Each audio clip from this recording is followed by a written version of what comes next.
Gave up a TV job to start a podcast in your basement. If that doesn't scream midlife crisis, I don't know what does. It was Championship Sunday here in Indianapolis. What's the mindset then coming in as a defending champion? I want to win. No, I want to win. The young lady over my shoulder, Caitlin Clark. Not the best looking guy.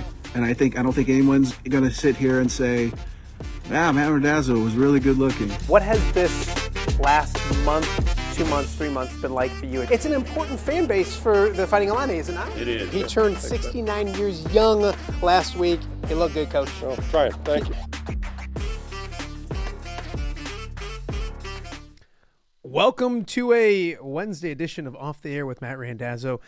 Chilly outside, not quite as chilly as yesterday. Kids back at school, a lot of people back at work as well. So a short week for a lot of the Quad Cities when it comes to schools and, of course, work as well. Thank you so much for joining us each and every day. The big news that I'm super excited to talk about to start the show has nothing to do with sports. I'm finally up on Apple Podcasts, and it was I know this is going to be hard to believe for everyone. It was a technical error probably on my end, a simple button to push. But if you are an Apple user with podcasts, that's what I do. Make sure you subscribe to the show Off the Air with Matt Randazzo. We'd appreciate if you do that. If you're watching us live on YouTube right now, thank you for doing that. It was nice yesterday because with people being off work or off school or whatever they may be, a lot of viewers yesterday on YouTube. So I know people are busy during the morning. So if you take the time to join us live on YouTube, we appreciate that. Make sure you're subscribing, inching ever so closer to 600 subscribers. So let's get there by the end of this week. Also, we are up on all the podcasting platforms as well. So a lot to get to on today's show. Yesterday, if you missed yesterday's show, the voice of Iowa women's basketball, Rob Brooks, joined us to talk about the Iowa women's 5-game losing streak. He's out in Seattle, was yesterday. He's out there for their game tonight. Also talked and reminisced about the Caitlin Clark days, or years, if you will, and a whole bunch more. Also some Iowa football in there as well. He's the sideline reporter for the Iowa football radio team. So a lot with Rob Brooks. If you missed that, go check that out. You can do so right now on all the platforms for podcasts or right here on YouTube as well. Also, Central DeWitt head coach Ron O'Brien joined us yesterday to talk about his team leading a very talented race in the MAC. A lot of great teams on the girls' side in the MAC. Ron O'Brien joined us as well. And then, of course, the one and only John Marks talking everything sports here in studio. So check out yesterday's show if you missed it. Coming up on today's show, it's a dream of mine. I kind of jokingly said I want to do Wild Man Wednesdays, and Dan Burich joined me last Wednesday. Dan Burich joins me again this Wednesday. Wild Man Wednesday. A lot of good stuff from Dan Burich. We'll talk Bears. We'll talk Notre Dame. We'll talk Ray Shovlain. We'll talk Duncan Ried. A whole bunch of different things we talked to with Wild Man Dan Burich coming up in just a little bit. We'll also get back to the high school level as well. Rock Island 19-2 on the season. At 11:30, we'll be joined by their head coach Marc Polite on Rock Island and what they're doing so well, what they need to do better in order to have a good postseason run coming up. And then, of course, we'll also talk with our good friend Tom Kakert in studio. And boy, we got plenty to talk to about Tommy, and not just Iowa basketball or the disaster that was last night. He's also coming in here chirping because he's a Bears fan and he's excited about Ben Johnson. So we'll talk with Tom Kakert in a matter of moments. But I did mention it was a devastating, disappointing night for the Iowa basketball program taking on Minnesota last night at Carver Hawkeye Arena. They fell 72-67, the final in that one. We'll talk with Tommy, break that entire game down in just a matter of moments. Also last night, it was Iowa State getting back on track. The Cyclones knocking off Central Florida 108-83. The Cyclones putting up 108 points there now. 16-2 overall, 6-1 in Big 12 play. Things going quite well if you're a Cyclone fan. Things not going as well if you are an Iowa fan this morning. And we're joined now by the one and only Tom Kakert. Tommy, welcome. I'm always disturbed. The Don Umlin bobblehead keeps bobbling. Keeps looking at you, doesn't it? It's just weird because I just talked to him and now I see him in bobblehead form bobbling up and down. Is there a Tom Kakert bobblehead? No. Why not? There doesn't need to be. Come on, Tommy. Nobody needs that. You're a handsome fella. No, I'm You're not. a handsome fella. Thank you for coming over. I appreciate it. We got some basketball to talk to, and we kind of started a little bit of argument when you came in.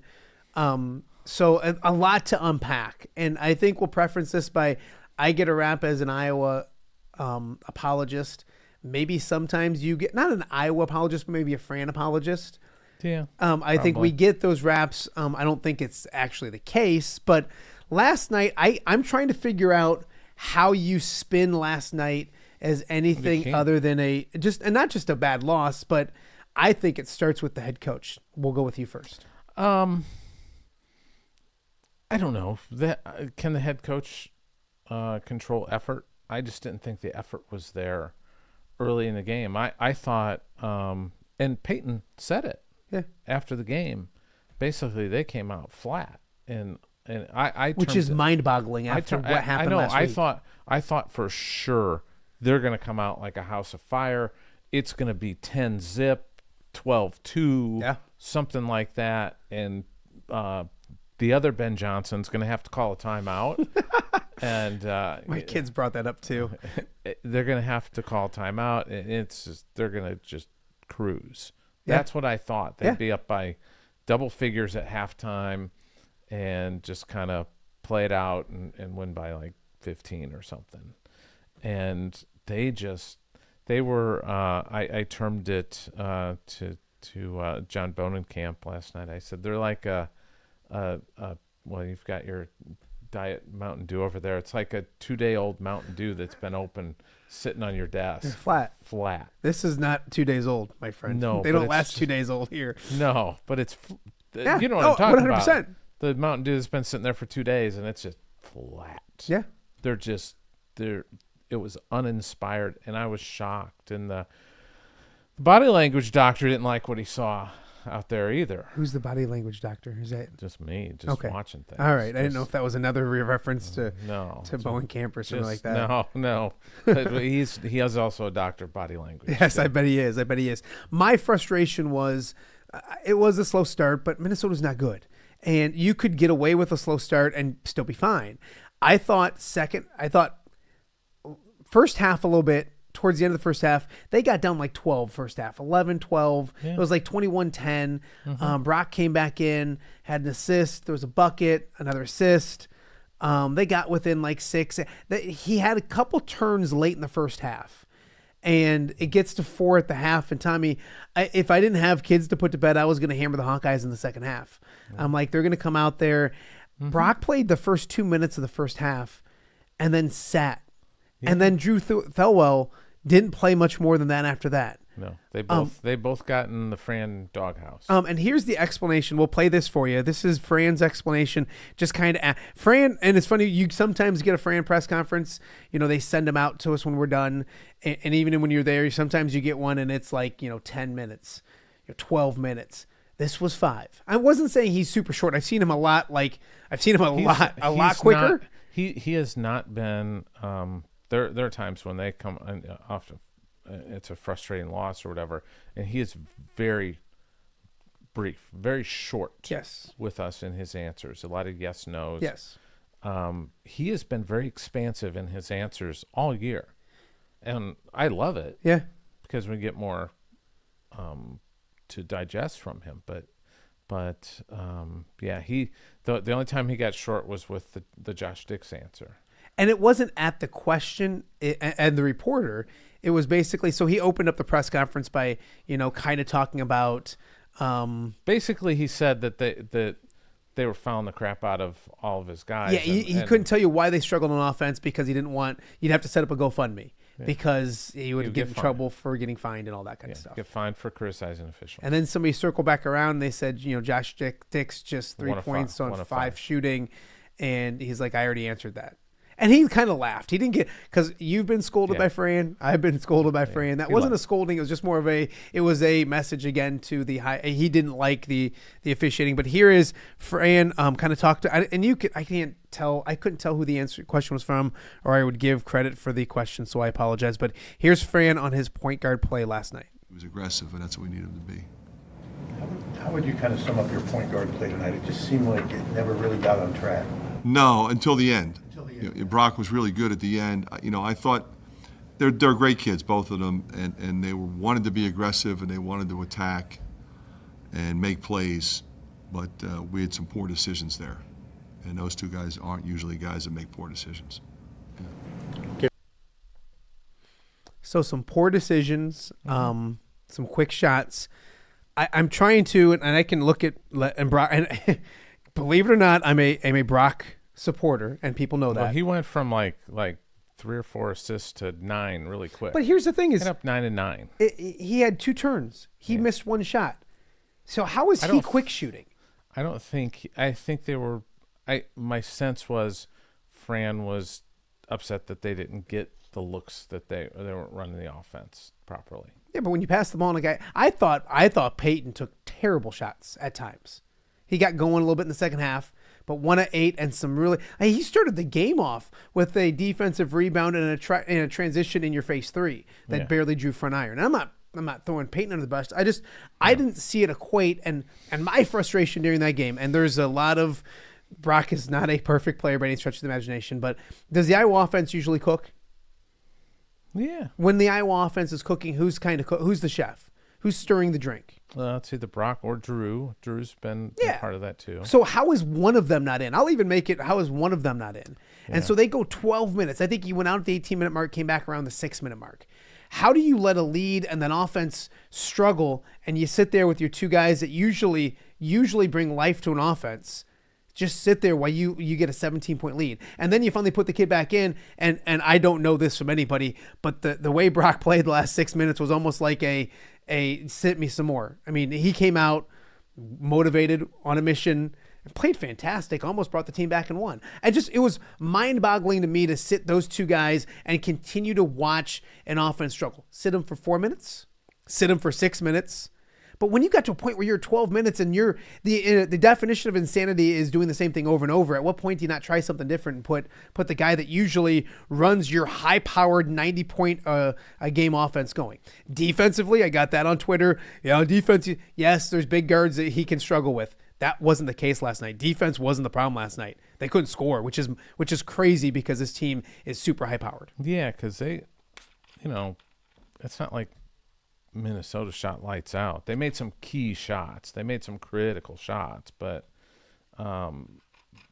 they didn't shoot crazy. It wasn't like Wisconsin or USC or UCLA where they were going up into the 90s and 100s. It's just, I can't put my finger on it, but it's obvious that there's something just kind of off kilter with the team right now. They're just not playing well. They're not playing together, and that's weird to me because it's a lot of good guys. I think they all like each other. I was intrigued by this team. Still kind of am, unfortunately. Yeah. So I think they've got time to figure it out, but time is running short. Yeah. It is running short because that back end, I've talked about this for a while, the last 8 games, you go to Rutgers, go to Maryland, you go to Illinois, you go to Northwestern, you go to Nebraska, you host Michigan State, host Washington and Oregon. I mean, it's a gauntlet. Yeah. That's not going to be easy. Do you know a rebound margin last night? It wasn't bad. I think it was. Didn't I think it was bad, like 4 or 5. But there were several times where it just seemed like. Well, they had second chance. The offensive glass was a problem. It seemed like that there was times Iowa's defensive glass. Key times in the game, Minnesota would get 2 or 3 opportunities, especially late. Yeah. Tom, our boy Owen, our tribal chief, Owen Freeman, playing well, 10 of 14, 21 points, 8 rebounds. But, boy, he's doing it inside by himself. Yeah. And I knew that would be an issue, but Fran not trusting in Laje Dembele right now. Riley Mulvey played well. What's that? Sadhu played well. He played well, but that's not and it's funny because I didn't know anything when he committed and signed, and you kind of learn about a transfer from Manhattan you don't know a ton about. Mm-hmm. I looked him. I thought he was coming in as a big power, like a 4. He's a 3. Yeah, he's a 3. And so like you look inside, and the big guy is kind of fending for himself right now. Mm-hmm. He's having a battle. He told me a great story. Can you from tell out in me? L.A. Yeah, he said, hey, we were at that Lakers game. And he goes, guess who I saw? And I was like, who? And he goes, Seth Rollins and Becky Lynch. No way. They were at the Laker They game. live out there. Yeah. Did he venture over? and He just said, hey, Quad Cities or something at him and gave him a thumbs up. Oh, very nice. Yeah. Very nice. Surprised So, he didn't recognize Owen. Maybe he doesn't watch Iowa basketball.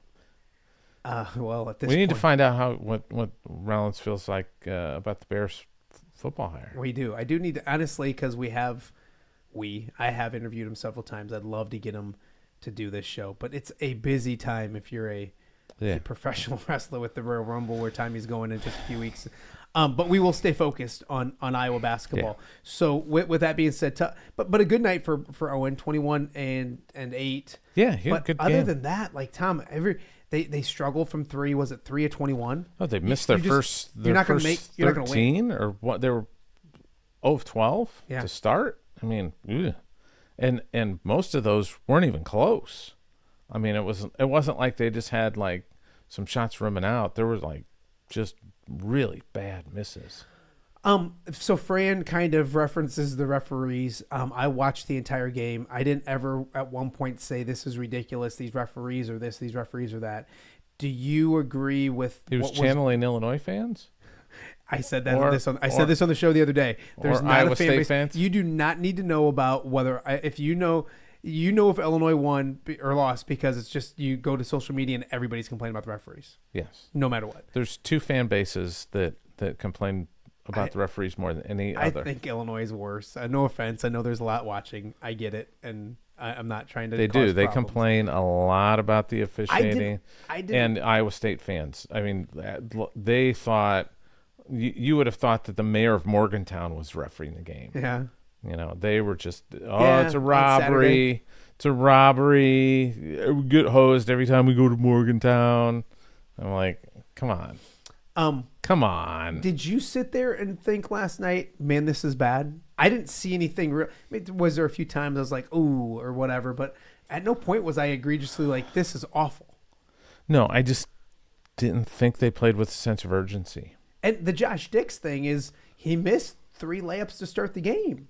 Like he Yeah, had he 3 seemed bunnies early. off. He just He seemed off from the seemed start. off last night. As someone He who was- had his over 13 he and a was- half, I know this. He was there were a couple times where I noticed him limping. So I wonder if he's just dinged up. He seemed tired. Yeah. He seemed exhausted out there. Okay, let's get back down to these last 6 minutes of the game. And things start going. And you mentioned, I think Brock had 3, then he went with 9. I'll give you his 21 minutes. He missed a shot. So the bad shots, I don't understand. He had 2 turns, and they were back to back towards the end of the first half. There were 2, tried to feed the post a couple times, didn't work out.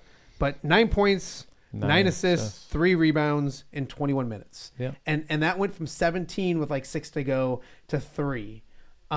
He was fantastic, and that's what he can do with this offense. Yeah. I one thing, when it got down to 3, and Iowa had the ball. Yeah. And it was 30 seconds left. And I did ask Fran after the game.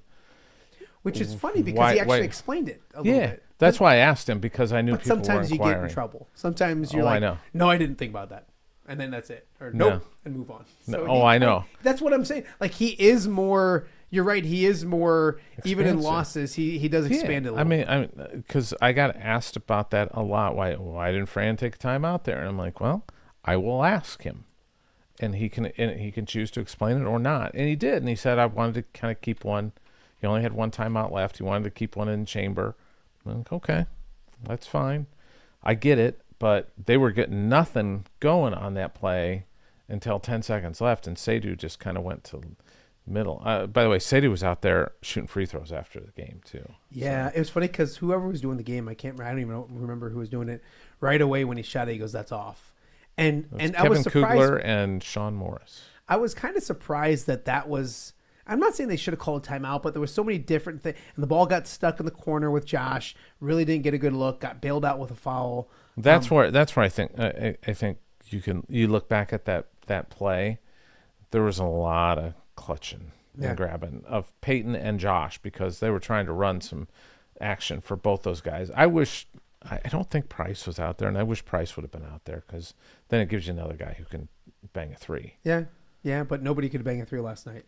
No. I mean, it was that again. Like I don't buy the Fran's the point guards. I never saw that yesterday. I never saw that point where maybe Drew was 0 for 7 and whatever. I mean, Drew the answer struggled. to everything is just let Brock cook, right? Well, it's not always the answer to everything, but it looked like it was the answer in 6 minutes. That's a game that Iowa can't lose if they just play Iowa basketball. And I feel like Fran, to make a point, to figure something out because he was cranky about something, I think if just play normal basketball, that offense is going to go back and start rolling again. They had no point guard on the court, not even Drew, for like 10 minutes. And you're wondering why the offense isn't getting good looks or getting good shots? I know. Usually that helps. I don't know. And hey, Fran McCaffrey's won a lot more basketball games than I have, and I have not afraid of apologies, but I'm not really tough on Fran too much. The only thing I had a difference with Fran last night was the 30 seconds. I would have just burned the timeout. Yeah. Because it was just such an important possession. I would have, when my offense was struggling in the second half, I would have put the guy who's third in the league in the assists. I probably would have put him. I would have, in that possession, I either tell him, go get a really quick 2, or we're going to call a timeout. I thought a quick 2. That's what I did. They got in a tweener where Charlie was watching it with me, and I'm like, you don't need a 3 here. They got it with 30 seconds. Go score quick and go foul one of those awful free throw shooters that kept making free throws. Yeah. And not just like swishing in free throws, but they look like your pitching wedge at Highland Springs. They draw it back. Yeah, it was just not good. I mean, I don't know how that one went in that hit the back iron and just fell in. I was like, oh God. It was an awful crowd, in my opinion. Where I'm at. They didn't have any reason to cheer. They tried to get involved. I'm not I will saying say the this. people that were there were bad. I'm not saying the fans were bad. I'm saying the numbers and attendance wasn't very good. It was like it's been all year. I don't know why people say it was different. It's been this way I don't think year. people are saying it's different. I think people are saying it should be that way. Yeah, but I was like, I know there's some people who are saying, oh, it's the smallest crowd I've ever seen. And I'm like, no. Yeah, I did see a few. I saw some. I was at some of the Licklider era games.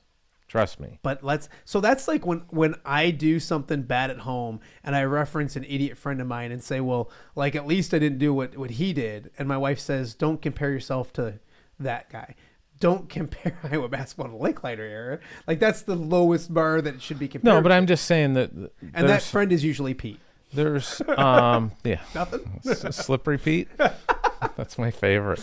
No, stop it. Yeah. They're going to have to figure out a way to get students back. Yeah. And Beth Getz was there last night. So I kind of peeked over every once in a while. And she was didn't show any emotion, very stoic, just watching. So she is keenly aware it's of everything. The crowds aren't there. I mean, she's not blind. Yeah. She's not Stevie Wonder. Okay? She sees that there's no crowds. She sees the I won't say apathy, but just like this, I've said it, malaise that surrounds the fan interest. The lack of energy when it comes to Iowa men's. But you know what? A lot of people come because apathy is you don't care. Yep. There's a lot of people who seem to care about Iowa basketball. They complain about it a lot. Here's the weird thing, though, Tom. I took to social media, and especially being a Brock guy and bringing that up last night, I thought I was going to have conversation after conversation, and it was weird. I went to social media, and I know it's a cold Tuesday night, and the game got done later, and people maybe have to go back to work, and they were in bed and all that kind of stuff. And the normal complainers, and I don't mean that in a bad way, but my normal buddies that do like to get frustrated, complain about Iowa basketball, and I get text messages from them. But you can't. I don't think after the third straight game of disappointment, I don't think you're going to continue to. So now, what some have taken to do, and we can't do because we've gotten in trouble for this in the past, but there are like coaching lists of replacements and all that kind of stuff on social media this morning. And I'm not saying that's a good thing, a bad thing, or whatever. We're not going to do that right now. We won't put. Are there media people doing that? Yeah, I'll show you during the break, and you can tell me if it's a media person or not. Oh, okay. But yeah, that's weird. It's not a good idea to do. No. And that's we are, and with that being said, there's still a lot of basketball left to be played. No. And there's a very winnable game on Friday night. against a team though that's probably better than Minnesota. It's not a good spot to start like saying, oh, these are the potential replacements for a coach when in the season. I'm like, if you want to do like during the summer, like Kirk Ferentz is not going to be at Iowa forever. You know, if in a few years, during the off season when there's no like when the seat is not hot, warm, or whatever, that's okay. Yeah. But if you're throwing them out there just because the Simpsons gif, the one with everybody with the torches, you know, that's what Iowa basketball is right now. It's just they're all, and I get it. I do. I understand the frustration. I mean, you know, I'm covering the team on a daily basis. It's not fun. It's more fun when they're winning. It's more fun when they're winning. I personally like a lot of the guys. I like a lot of the coaches. Yep, me too. Get along great with a lot of them, and I get along great with a lot of the players. You know, Brock and Owen, obviously, and the Sanfords and Josh Dix and guys like that. I mean, just known, you know those guys. You develop relationships with them, so that you want. It's tough to see them going through this right now, but they're going through it. Yep. And every team goes through it at different points. And now it's just, how do you stop it and how do you change it? And that's, you just got to buckle down and get back to work. And that's one of the things why I thought they would respond well to those 2 games out in LA was because Fran always takes that business-like approach that, hey, we're not going to get too high after a win. We're not going to get too low after a loss. We're going to come back. We're just going to play. But I thought it was weird that Purdue lost last night too, and they were out in the West Coast for a week. I'm not saying that's the reason. I'm just through the season, you just kind of catalog things with all this new travel, 1000%. and is it impacting results either way for USC and UCLA and Washington and Oregon coming east, and does that impact them when they go back home? Did they have kind of a flat game? It was just interesting that Iowa and Purdue, who are both out on the West Coast for a week basically, came home, played games against opponents that they were favored, not significantly, but enough, like 8 to 10 points, 7.5, 8 to 10 point favorites, and they were on their home courts, and both got beat last night, and both played flat, from what I understand, talking to some Purdue people. I will tell fans this: if you want this team to play better, you can help. Yeah. It would have helped to have a and I'm not critical of the fans that were there. God bless you, you were there. But if it's just a tough ask on a Tuesday night. But that's what it is. It's freezing cold, and it's 8:00 at night. I get it, but nobody knew 2 weeks ago or 3 weeks ago that it was going to be freezing cold. That just happened to be what it is. Now, did they know show or all that kind of stuff? I have no idea. But like, and here I am. I got a family of 4 boys that love Iowa basketball, and we're trying to figure out a time to go. And what you just said. So I mean, there is credence to that. I can't sit here and argue with you. I'll argue with myself because we just looked. On Friday, like, hey, let's look at a game we can go to. And when you have 4 busy boys that have, so Mike, let's go to a Sunday. We looked on a Sunday. There's no Sunday. Well, let's look on a Saturday. Okay, there's maybe this Saturday. What do you have that Saturday? Oh, we might have this. I totally get it. But if Iowa fans, here's the thing is I don't know if they want to go help. Like, I think there is a segment of this fan base, not that they want to go help, but they're content with that wasn't the worst loss in the world last night because their ultimate goal is to have a new regime, new era, all that kind of stuff. I'm not. Would a new coach change student interest? I don't know. That's the thing. I don't know. That's a great question. I mean, something's got to fit. And I get the. I feel non-con where they're bad teams coming in there. I'll tell you, I feel bad for the guys because that's kind of their student experience. They want to experience that with their fellow students. You went to Iowa games back in the day, didn't you? Absolutely. We had season tickets. They still had like the buckets. They had like the peach buckets back in the day when you were. Yeah. It's still actually like Yes. Yeah. Do they play 6-on-6? Yeah. Murray Weir was great back in my day. But look at Friday night. I mean, it's an awful time if you have a high school basketball player or you're. I know. You're Friday basketball. 8:00 game against Penn State. Yep. That's where you need to, like, the regular fan might not be able to make it, the family people, but that's where you have to say, okay, hey, Friday night, you're the student section. We're going to make this a must go to game, I don't even think if you gave them pizza and beer, they'd show up. That's what I don't. But is it location? Gosh, we're going to go down this rabbit hole. We won't go too far. But is it location? You need to have Tory Brecht on to talk about location. No, we talked about he's this. He's campaigned for several years on the message boards about they need a downtown arena. Yeah. Nicholas Bear was on a couple weeks ago. In fact, I tried to get Nicholas for this morning or to tape something last night, but he's out in Vegas. So he wasn't even sure for business. Ooh. So he wasn't even sure that he could watch it. Lucky man. We'll get the Bear Cage back on because he talked about, was it him? I don't want to say this because it maybe not have been him, but we did talk on this show recently. Tom, when you have so many fantastic guests like we do here on Off the Air, yourself excluded, it's hard to keep them all. But they talked about moving the students onto the floor. I think it was Nicholas. Yeah. Get that student section moved down to where it needs to be. I'm not gonna do it until they start showing up. I know. It's the chicken or the egg. Do you do it and then risk the fact that there's nobody there, or do you make them prove it and then put them down there? It's a slippery slope. A few more Iowa things before we take a quick break, and I know we want to talk about your Bears because you are as happy as can be. But football wise, I had a few. Women's basketball is tonight. Yes. Between the men and the women, they've lost 8 straight. Yeah.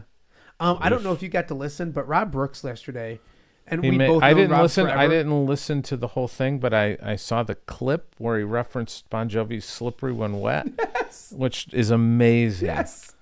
But I mean, I would have thought he would have referenced the Van Halen 1984 tour or something. We've or like the Whitesnake tour or something, or Guns N' Roses Appetite I said tour. To him, that's the first time I've heard a Slippery When Wet Rob and I like our hair metal. Yes. So.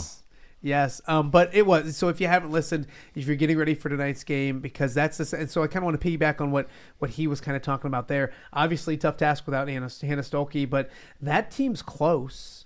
That team's 3 points, 1 point. Not to pin it on a star. Well, guess what? Their foul shooting's not been very good. Yeah, and also not to pin it on a star, but Lucy's got to play better. Lucy was what, like shoot it better, I guess. Not 3 of 12 or something the other day. Yeah. I mean, she's got to, and her shot is the mid-range game. That's where she sits for a lot of her stuff, and she just has not been connecting from that mid-range right now, and missed the free throws. I mean, they could have won easily the Illinois game, probably. What was the other game? Other night, Oregon the other night. I mean, they got to make some foul shots. Their offense is just struggling. I'm very annoyed by the people who want to fire Jan Jensen at this point. Are there really people out there like that? Yes.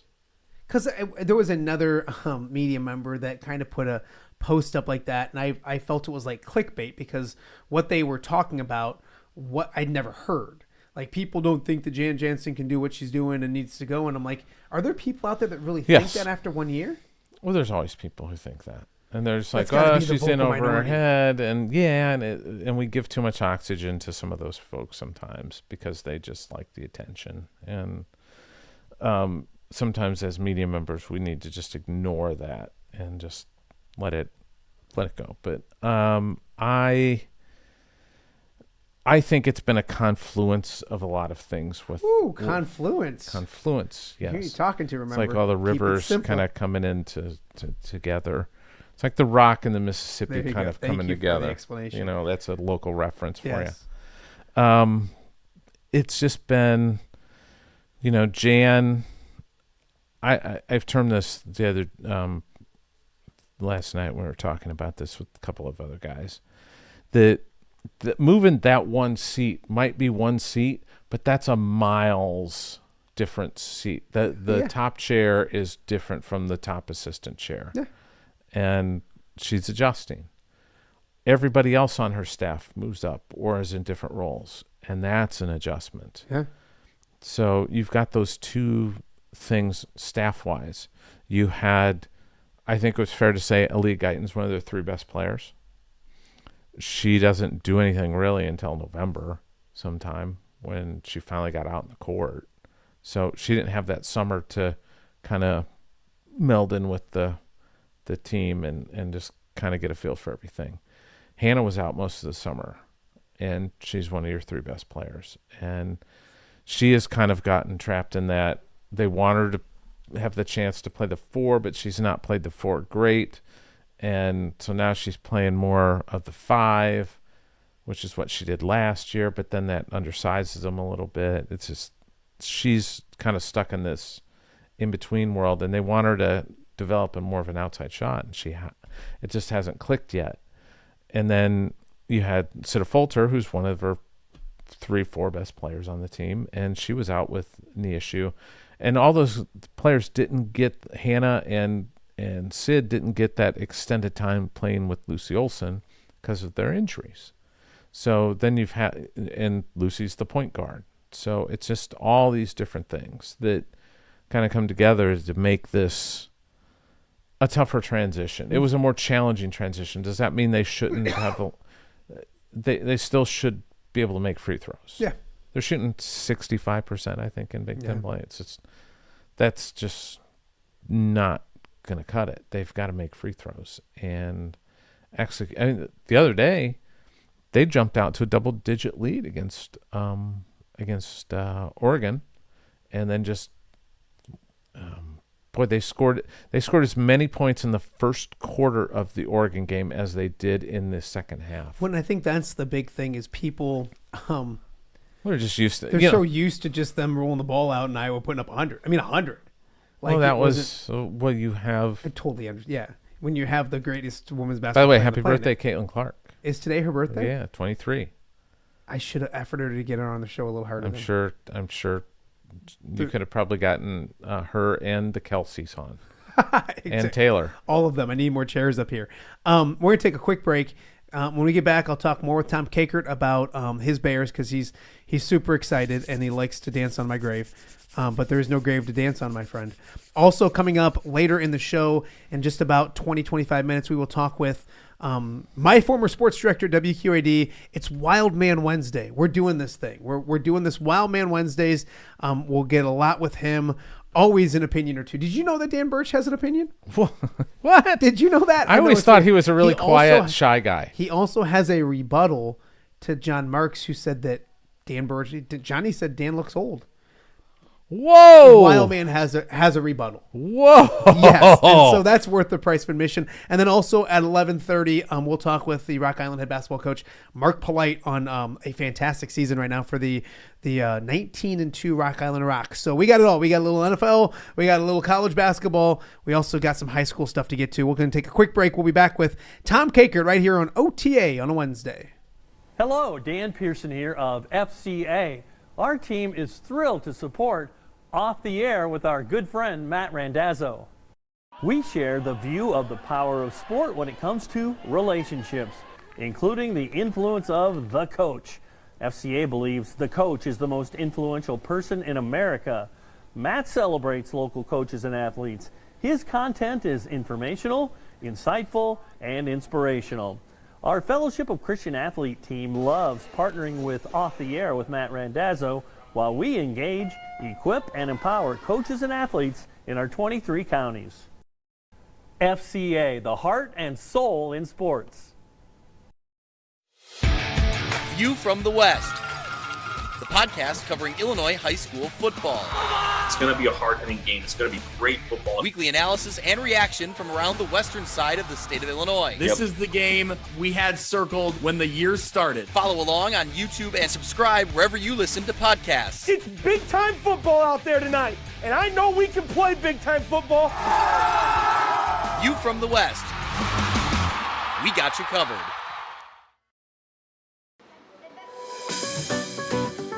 Are you looking for the Quad City's best chips and salsa? There's only one dude to turn to. Right on. Snoop. Hand-cut chips, fried fresh with that crunch you've come to love. And the most addicting salsa with delicious fresh ingredients each and every time. Pick up your chips and salsa, queso, enchiladas, and much more at the Stern Center in Rock Island. To place your order, simply call the man himself. It's Snoop at 309-314-8197 and find out for yourself what the rest of the Quad Cities already loves. The Quad Cities loves themselves some Snoop's chips and salsa. Welcome back to Off the Air on a Wednesday. Tom Kakert joining me, of course, coming up in just a little bit. The old wild man, Dan Burich, to talk plenty of sports. And of course, later in the show, second hour of the show, Marc Polite talking Rock Island basketball, Western Big Six basketball, and just a guy who's been around the area, played it at a United Township at a high level, played at Eastern Illinois, coached at the college level. So yeah, we'll catch up with a good dude, Marc Polite, coming up in just a little bit. So as you know, it was a rough weekend in the Randazzo household on Saturday night. The beloved Lions losing, so they finished the season 15-3. I like to look at the positive things.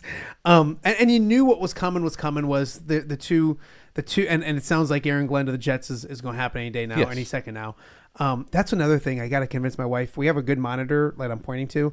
I need to get a couple TVs over here just so I can keep on news. Yeah, just some stuff. So no, and God forbid we need more TVs in this household, right? But you're in your mansion where you have how many TVs do you have in your mansion? We have like 3.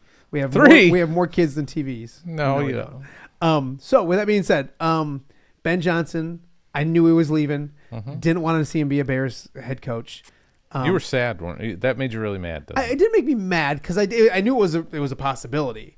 And I'll be very honest with my answers on everything of what I think, and that's what here's the thing that I told you, I think it was last week or whatever, but these windows for championships are just so weird. I went through this as a Bears fan. When was your window of championships? The 85. Okay, I didn't know. The 85 Bears. I'm old. Things have changed in 45 years when it comes to windows. I'm old, but it's just every Bear fan in that era thought that thing was going to roll forever. And you know who ended it for them in the playoffs 2 years in a row? I'm trying to think. It was then the Redskins. Washington did. Yeah. 2 years in a row. Jay Schrader and Darryl Green. Yeah. Darryl Green just freaking kill interceptions and punt return and the Bears having to start Doug Flutie in a playoff game. My thing is, I know that there are certain people, Tom Brady and Pat Mahomes, that fly in the face of this, but these windows are very tough to keep open. Here's what I'll argue with you. Is that yes, and you mentioned obviously the Tom Brady's and Patrick Mahomes makes windows be really, really long. When is the Ravens window going to close? When is the Buffalo window going to close? When's the Steelers window going to close? I don't know. Those are good organizations. Yeah. So if you're a good organization that drafts correctly, has talented players, no. I'm just talking. It's tough. And I don't even think the Niners window is closed, and that thing's been open for a while. Yeah. But you're confusing window open and closed a little. I think you're taking it in a different perspective than I am. That it's hard to win a championship. Oh, it's super, super hard to win. And that's the kind of the thing I told my kids when we got done. It was like a death in the family. I had to gather them around, but it was the fact that, and I saw 0-16. I've been through worse. This is something you enjoy, and you enjoy the season, and I don't. So with that being said, Ben Johnson going to the Bears. We're going to talk about him with the Bears in a second. He's not taking his players with him. He's coming with great schemes, great stuff. He's going to be. I'll start with this. Caleb Williams needs Ben Johnson. Yeah, he needs a good quarterback coach because and he got the Caleb best. Williams is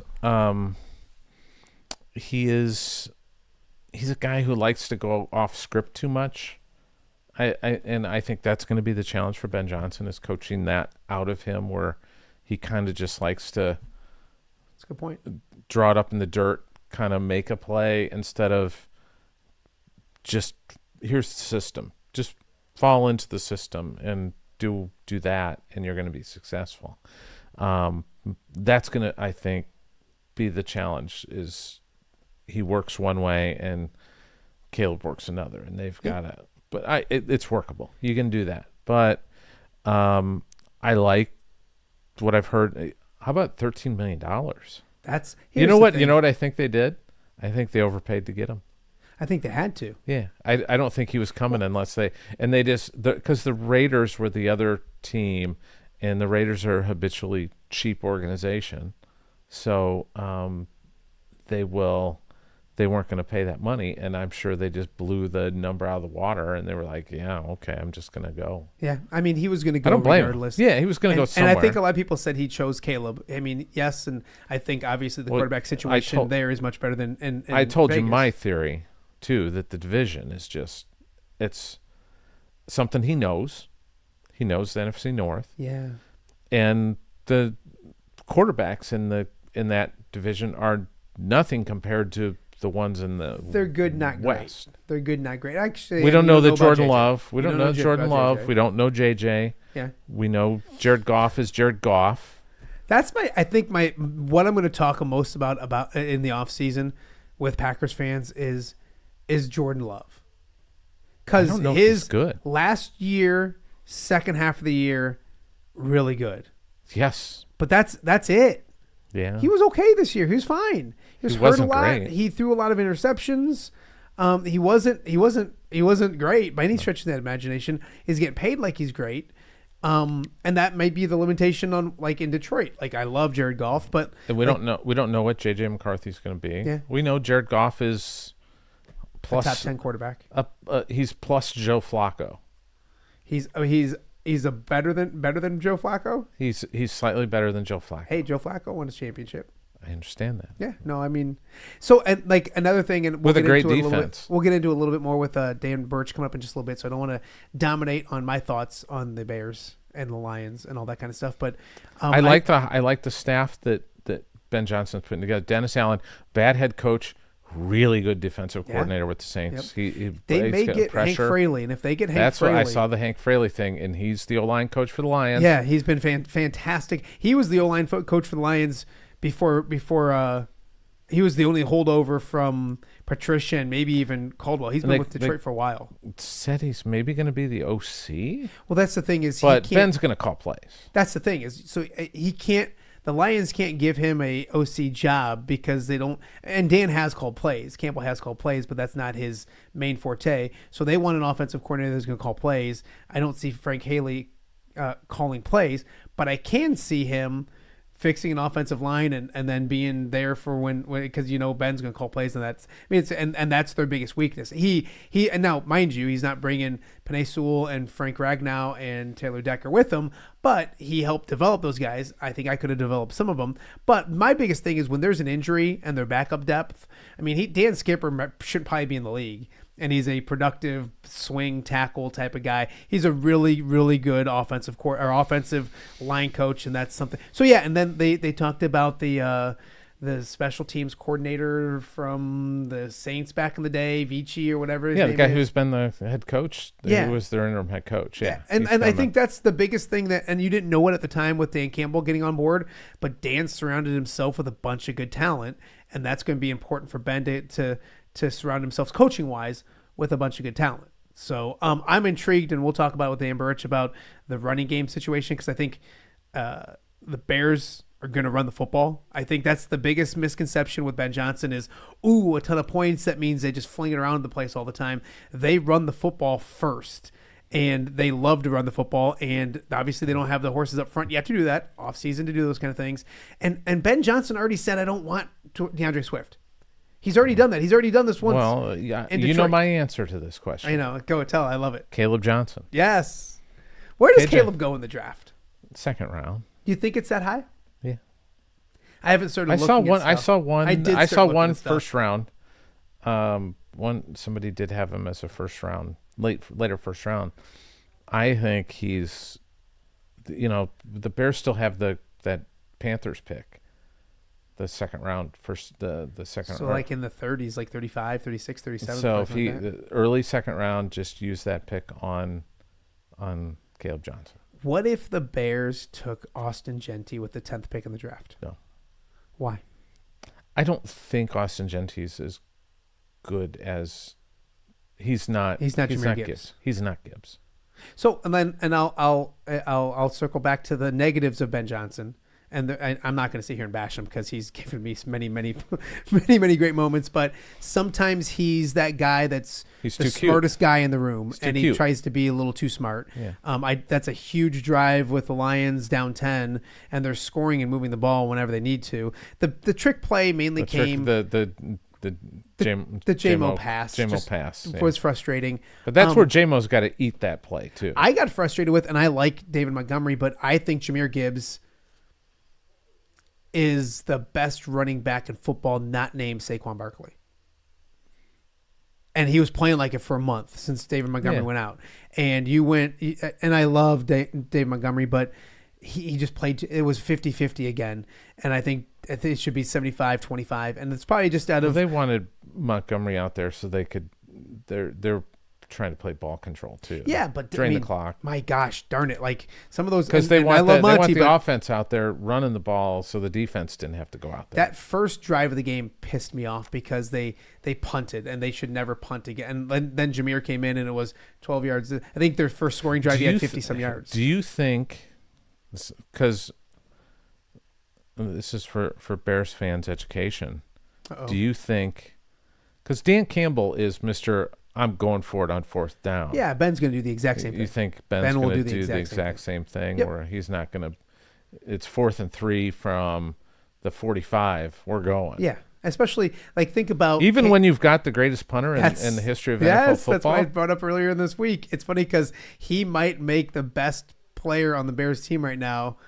But the Lions have a great kicker too. Jack Fox is a Pro Bowler. Yeah. But I think he'll come in handy at times. But I think it's more of the range where Cairo Santos isn't going to make too many 50-plus yard field goals right now, which is crazy. Y'all re-upped him for 4 years or whatever when he's, like they're passing on kicking 51, 52-yard field goals. So I think that's where it comes into play. When you're at the 35 to 45, you're going to just go for it. Now, yeah, he's going to be aggressive. It's going to be, hey, there's been some really good offensive coordinators that have flopped it as head coaches. He's not. Is he going to be Matt Nagy? He could be Matt Nagy. He could be Mark Trestman. Who's the guy who just got the OC job? I can't think of his name. Daniels. McDaniel. Oh, Josh McDaniel. Josh McDaniel. Just got the OC job for like the third time in New England. Yeah. So it's like, I mean, who knows? And I'm not. I'll leave it at this, and then we'll get rolling. I got another Iowa subject for you, and then we're gonna rock. But the Bears have once again started winning the offseason. The Bears win a lot of off seasons. I know. And they won by like 5 games. So it's got to translate to next year. Last year they won the off season. And the year before that with the trade they won the off season. And they've yet to. I don't think they won the off season last year because they didn't fire Eberflus. They did. Tommy, everybody that could breathe that was a Bears fan kept telling me that this is the greatest situation in the world for Caleb Williams, and they're going to make the playoffs, and they're going to go to the. I'm not saying you, but there's a lot of Bears fans that thought and they just set the expectations for that kid and that team last year way too high. You must talk to different Bears fans than I do. You were excited.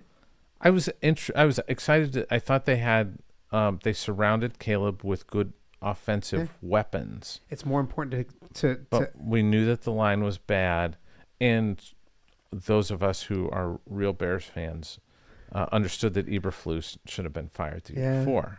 It's interesting. And then he made a terrible hire with Shane Waldron. Yeah, I agree with all that. But I'm just saying, in general, not just you, but there was a lot of optimism and excitement about what the Bears had done. And the Keenan Allen trade was amazing. And they got Rome and Caleb Williams. What a draft. And DeAndre Swift. DeAndre Swift is just, don't get me rolling on DeAndre Swift. Just, anyways, before we let you go, anything new with Iowa football? Anything, any tidbit, any fun, any, I know it's Gronowski had the shoulder surgery.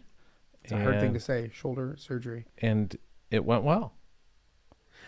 Our good friend Scott Docterman put out an article recently. I haven't read it yet, but he seemed bullish on Iowa. Yeah. 6.5 victories is the early line in Vegas. That's the line. 6.5 FanDuel victories. has that up. It was 7.5 last year. It was 8, got down to 7. No, it was 7.5, got up to 8. Yeah, got up to 8.5 some places. I got it at 7.5, so I won. Yeah. So it kind of shows how usually good Vegas is. Schedule is challenging. At Iowa State, they take on. They've got 3 college football playoff teams coming to Iowa City this year: Indiana, Penn State, and Oregon. Wow. Coming to Iowa. All 3 of those programs are coming there. Iowa goes to USC, go to Nebraska, go to Iowa State. Got Minnesota coming to town. It's a challenging schedule. So you Oregon, Indiana, and Penn State. Yeah. So they don't play Ohio State. No. Don't play Michigan. They play Michigan State. Play Minnesota. Don't you have to take the over? Yeah.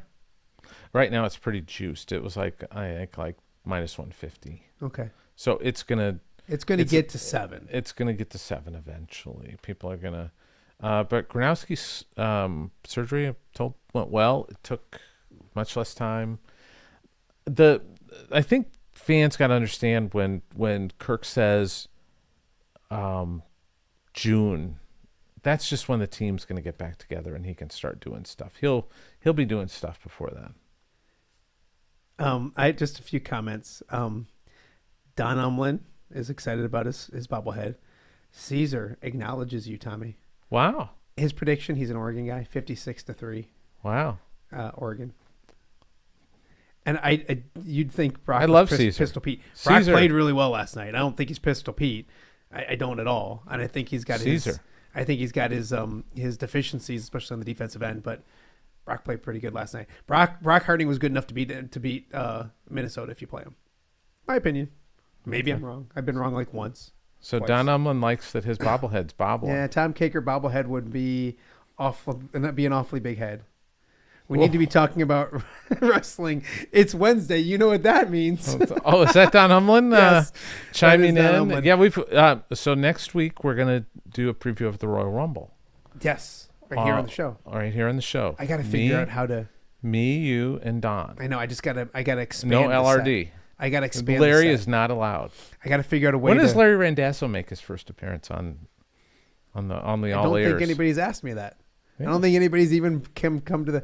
You know what? My kid, Charlie, and our dog were gonna be on for a little bit yesterday because they're off school, and then Johnny came up during the break, and the dog went crazy, and so we had to escort the dog out, and we just went right. So with Johnny said that Dan looks old. Looks old.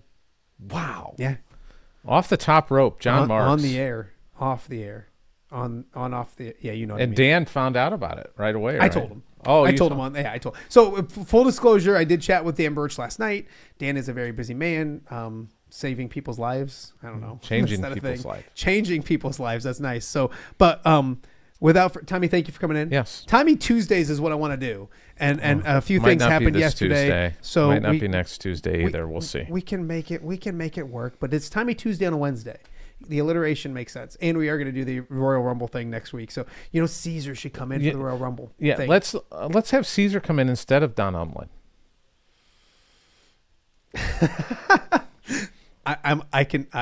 We'll talk. We should have Caesar come in. Caesar is. I love Caesar. Yeah, I do too. He's Tom Kakert. Make sure you check out all his stuff at Hawkeye Report for X. Yes, and then go to the HawkeyeReport.com. Good, bad, indifferent. He's got Iowa sports covered right now. A lot of indifferent and bad, but there's some good days as well, too. So, Tommy, we appreciate you. Up next, right after the break, we'll be joined with my mentor and longtime sports director here in the Quad Cities and inventor of K-Jock. Is that a thing? Inventor of K-Jock. Founder. Founder. There you go. Founder of K-Jock here in the Quad Cities. The one and only Dan Burich. Right after the break, you're watching OTA on a Wednesday. Hello, Dan Pearson here of FCA. Our team is thrilled to support Off the Air with our good friend Matt Randazzo. We share the view of the power of sport when it comes to relationships, including the influence of the coach. FCA believes the coach is the most influential person in America. Matt celebrates local coaches and athletes. His content is informational, insightful, and inspirational. Our Fellowship of Christian Athlete team loves partnering with Off the Air with Matt Randazzo while we engage, equip, and empower coaches and athletes in our 23 counties. FCA, the heart and soul in sports. View from the West, the podcast covering Illinois high school football. It's going to be a hard-hitting game. It's going to be great football. Weekly analysis and reaction from around the western side of the state of Illinois. This is the game we had circled when the year started. Follow along on YouTube and subscribe wherever you listen to podcasts. It's big-time football out there tonight, and I know we can play big-time football. View from the West. We got you covered.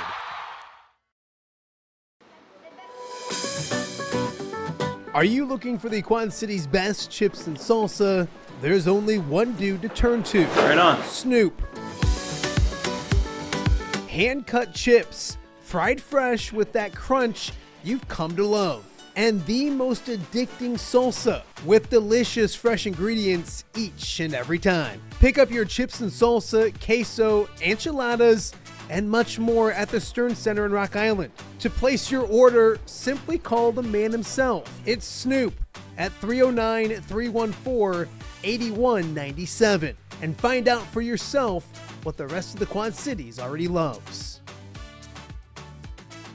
Welcome back to Off the Air. It is Wednesday, and it was a dream of mine for maybe a week now to have Wild Man Wednesdays back. And without further ado, the public has spoken, and Dan the Wild Man Burich is back. And you look marvelous. Last time you were like in a creepy doctor's office, looking all weird. You look like $1 million. All right, creepy doctor's office is where I work. Hush on that. I got to thank one. It was a nightmare, or a dream to have me on Wild Man Wednesday. Two, I got to thank Kelly, my wife, again, because this is her shtick. There's a light behind our phone as the camera. I grabbed some of my old sports stuff. You can probably see a Roger Craig picture back there, or Walter Payton, maybe a Yogi Berra. I figured all this sports stuff that was in the attic, I'll just shove it behind me and use this as my setup. So we got to give Kelly a shout out and props. Of course, she's not here, and she's going to come home and yell at Jane, our daughter, or me for using it. No, I'm just kidding. But the beauty thing is, thank your daughter, because a second ago we couldn't figure out anything, and she came in and pushed 2 buttons, and bada bing, bada boom, we're ready to go. You laugh, Matt, because I go, wait a minute, Jane, and I do the same thing. I yell at my kids. It was Jack for years, but now he's at school, so I got to yell, Jane. Nope, it worked perfect. You're right. She came in and went, whoop, whoop, whoop. And the phone came around. So I want thoughts, opinion, rants. Somebody asked me after you were on last time, they said, did you ever win an argument or a debate with Dan Burich? And the answer is no. It pisses me off. I'm not going to debate today. Maybe we might, but we could back in the day. The sun could be in the damn air, and I could say, "Hey, it's sunny out, Dan," and you'd say it's nighttime, and I swore I'd lose the bet or the debate. Well, a lot of it was I just like to argue and have fun and play devil's advocate, and a lot of times, like my brother tells my nephews, "You know, he's just egging you on," and 2 of my nephews, one's still figuring out. I got 5 of them. 2 are kind of like, yeah, we know. I just like to do it back. My godson loves to do it back with me. So, yeah, of course, everybody wins debates. It's just having fun. Yeah.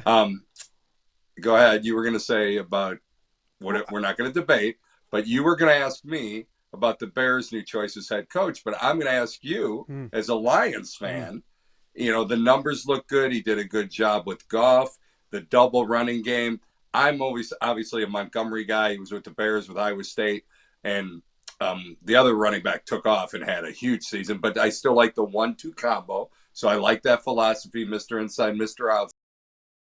Outside type deal. So you tell me, do you think Johnson is a great hire? I like that because I feel like I do know something about this, and Bears fans know I hate the Bears, so like they don't want to listen to me. It's a really good hire. I didn't want to see it. I knew he was leaving. I didn't want him to go to Chicago. I think what Bears fans don't realize is they think they're getting this aerial passing attack that is gonna throw for 400 yards, and that may happen, but he wants to run the football first and foremost. And so he's bringing with him a great mind, a great scheme, but he's not bringing with him Monty and Jahmyr Gibbs and that offensive line. There's an off season to deal with that, but it's not late. Let's give this to Caleb.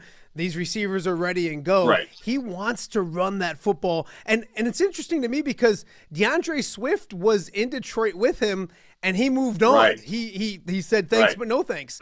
I'm curious how quickly they could get out of that if they want to. But if they don't want to, they're going to add a running back, whether it's through the draft or free agency. Just think run game first, then throw the football, and that's going to help Caleb in a big-time way.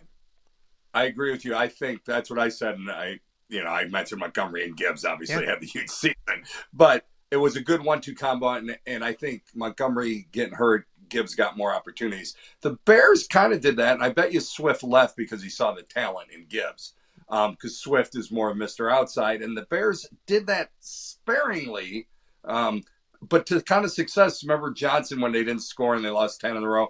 Johnson had the 2 touchdowns that they hadn't scored for like 3 games. And he's not a bad goal line guy. He's not as tough as Monty.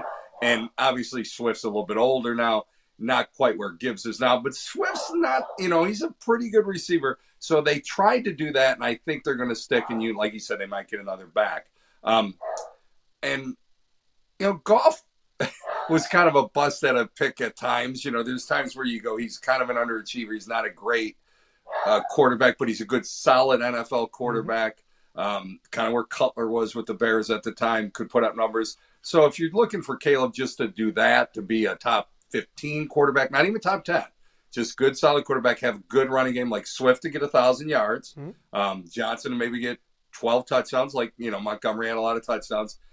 They could try to match Detroit. I'd be okay with that. You hit it on the head, though, as I know more than anybody. Offensive line. Well, and the thing, too, is they had downfield. And go ahead. They had Jamal Williams and DeAndre Swift, and they were great. And they were really, really good. And they drafted Jahmyr Gibbs, and everybody was like, what are they doing? A first-round draft pick. They traded away Swift, and they went from being good to, like, really, really good. So I think that's what Ben's going to want to do. He's going to see good when it comes to pieces, and I think they're going to upgrade with that running game. And, of course, as a Lions fan, I hope he's like Josh Daniels or one of those guys that is a good offensive mind but can't – but I think he's been in that system and that culture. Dan Campbell learned as much from Ben Johnson offensively, and the same way. I got to imagine that Ben Johnson realized how to put a culture up and put things in so that his team can be successful, not just calling schemes and plays. But yeah, I don't like it. I don't like it any. It's been a bad 72 hours, Dan. I'm not gonna lie to you. It's been really, really bad. But hopefully, and you know what, for the Bears. Wait a minute. I think there's 12 men on the field. Oh. No, I didn't. No, I didn't curse, Jen. Okay, I didn't curse really loud when that happened. That had to be the killer, because you actually made a stop on the goal line. Like, hey, even if they get a field goal, they just kept beating themselves. That was bad. They kept beating themselves, and they hadn't done that this year. I will say this real quick on the Bears. Caleb Williams needs Ben Johnson. And I don't mean that in a negative way. Yes. He's a young quarterback that hasn't had anybody, and you're not just getting a guy, you're getting the guy right now when it comes to experts in the NFL and what they think. Excuses go away. Add some offensive line pieces. This guy should give you good tutelage. There's no excuses now. Not saying he's going to be the greatest quarterback next year, but you should see a market improvement this year and the next year and the next year after that. So hopefully not. Hopefully none of that happens. 3 things I'll say. Kate, 3 things I'll say is if Johnson's such an offensive genius, why – well, maybe he is. Maybe he took the ball out of Goff's hands on that trick play because Goff was having a terrible game. I'm just picking on you as a Lions fan. No. My cynicism as a Bears fan has never been a head coach. And Matt Nagy was the hot guy coming out of Kansas City. Eberflus wasn't the super hot guy coming from the Colts, right, if I remember correctly. Yeah. But considered good. Now, going back, Tressman was like considered an offensive guy coming CFL, doing all kinds of stuff.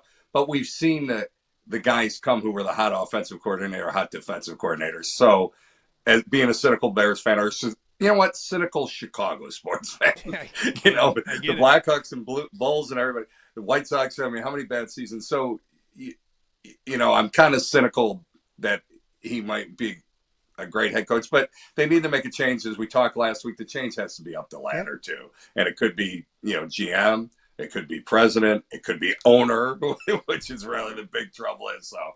So cynicism being a Chicago Bears fan. He's not Abe Gibran, who was one of the worst coach ever. He's not a retread like John Fox.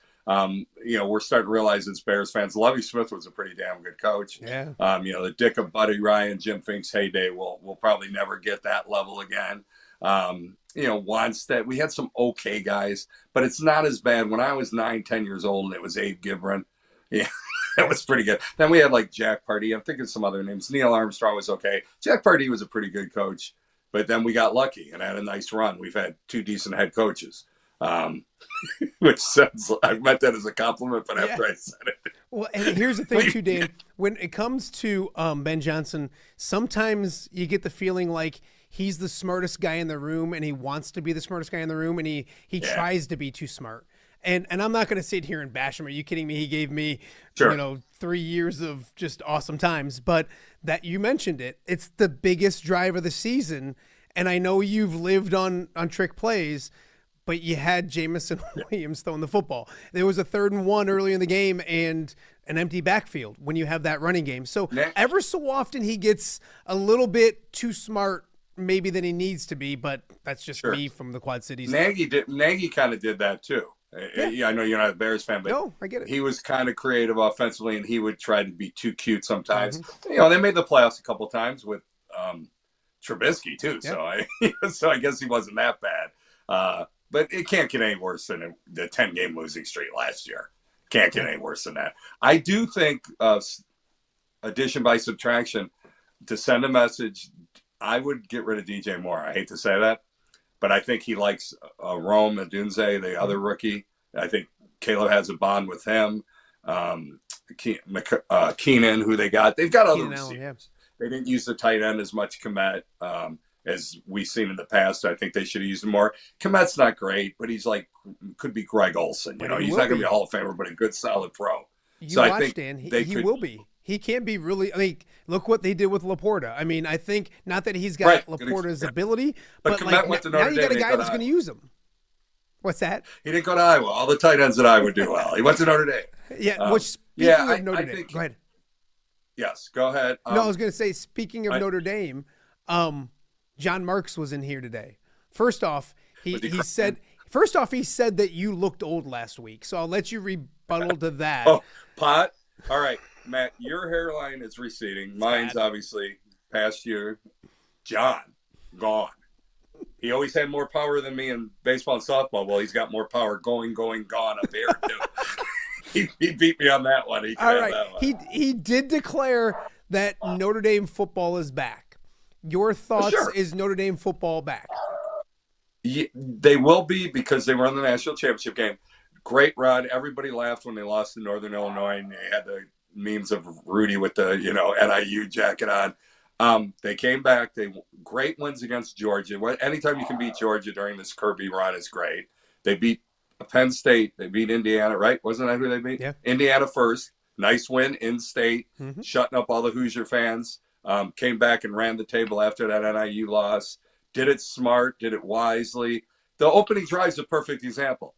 Freeman's still kind of out-coached Day. Everybody's talking about that 4th and 9, and he didn't go for it and kicked the field goal.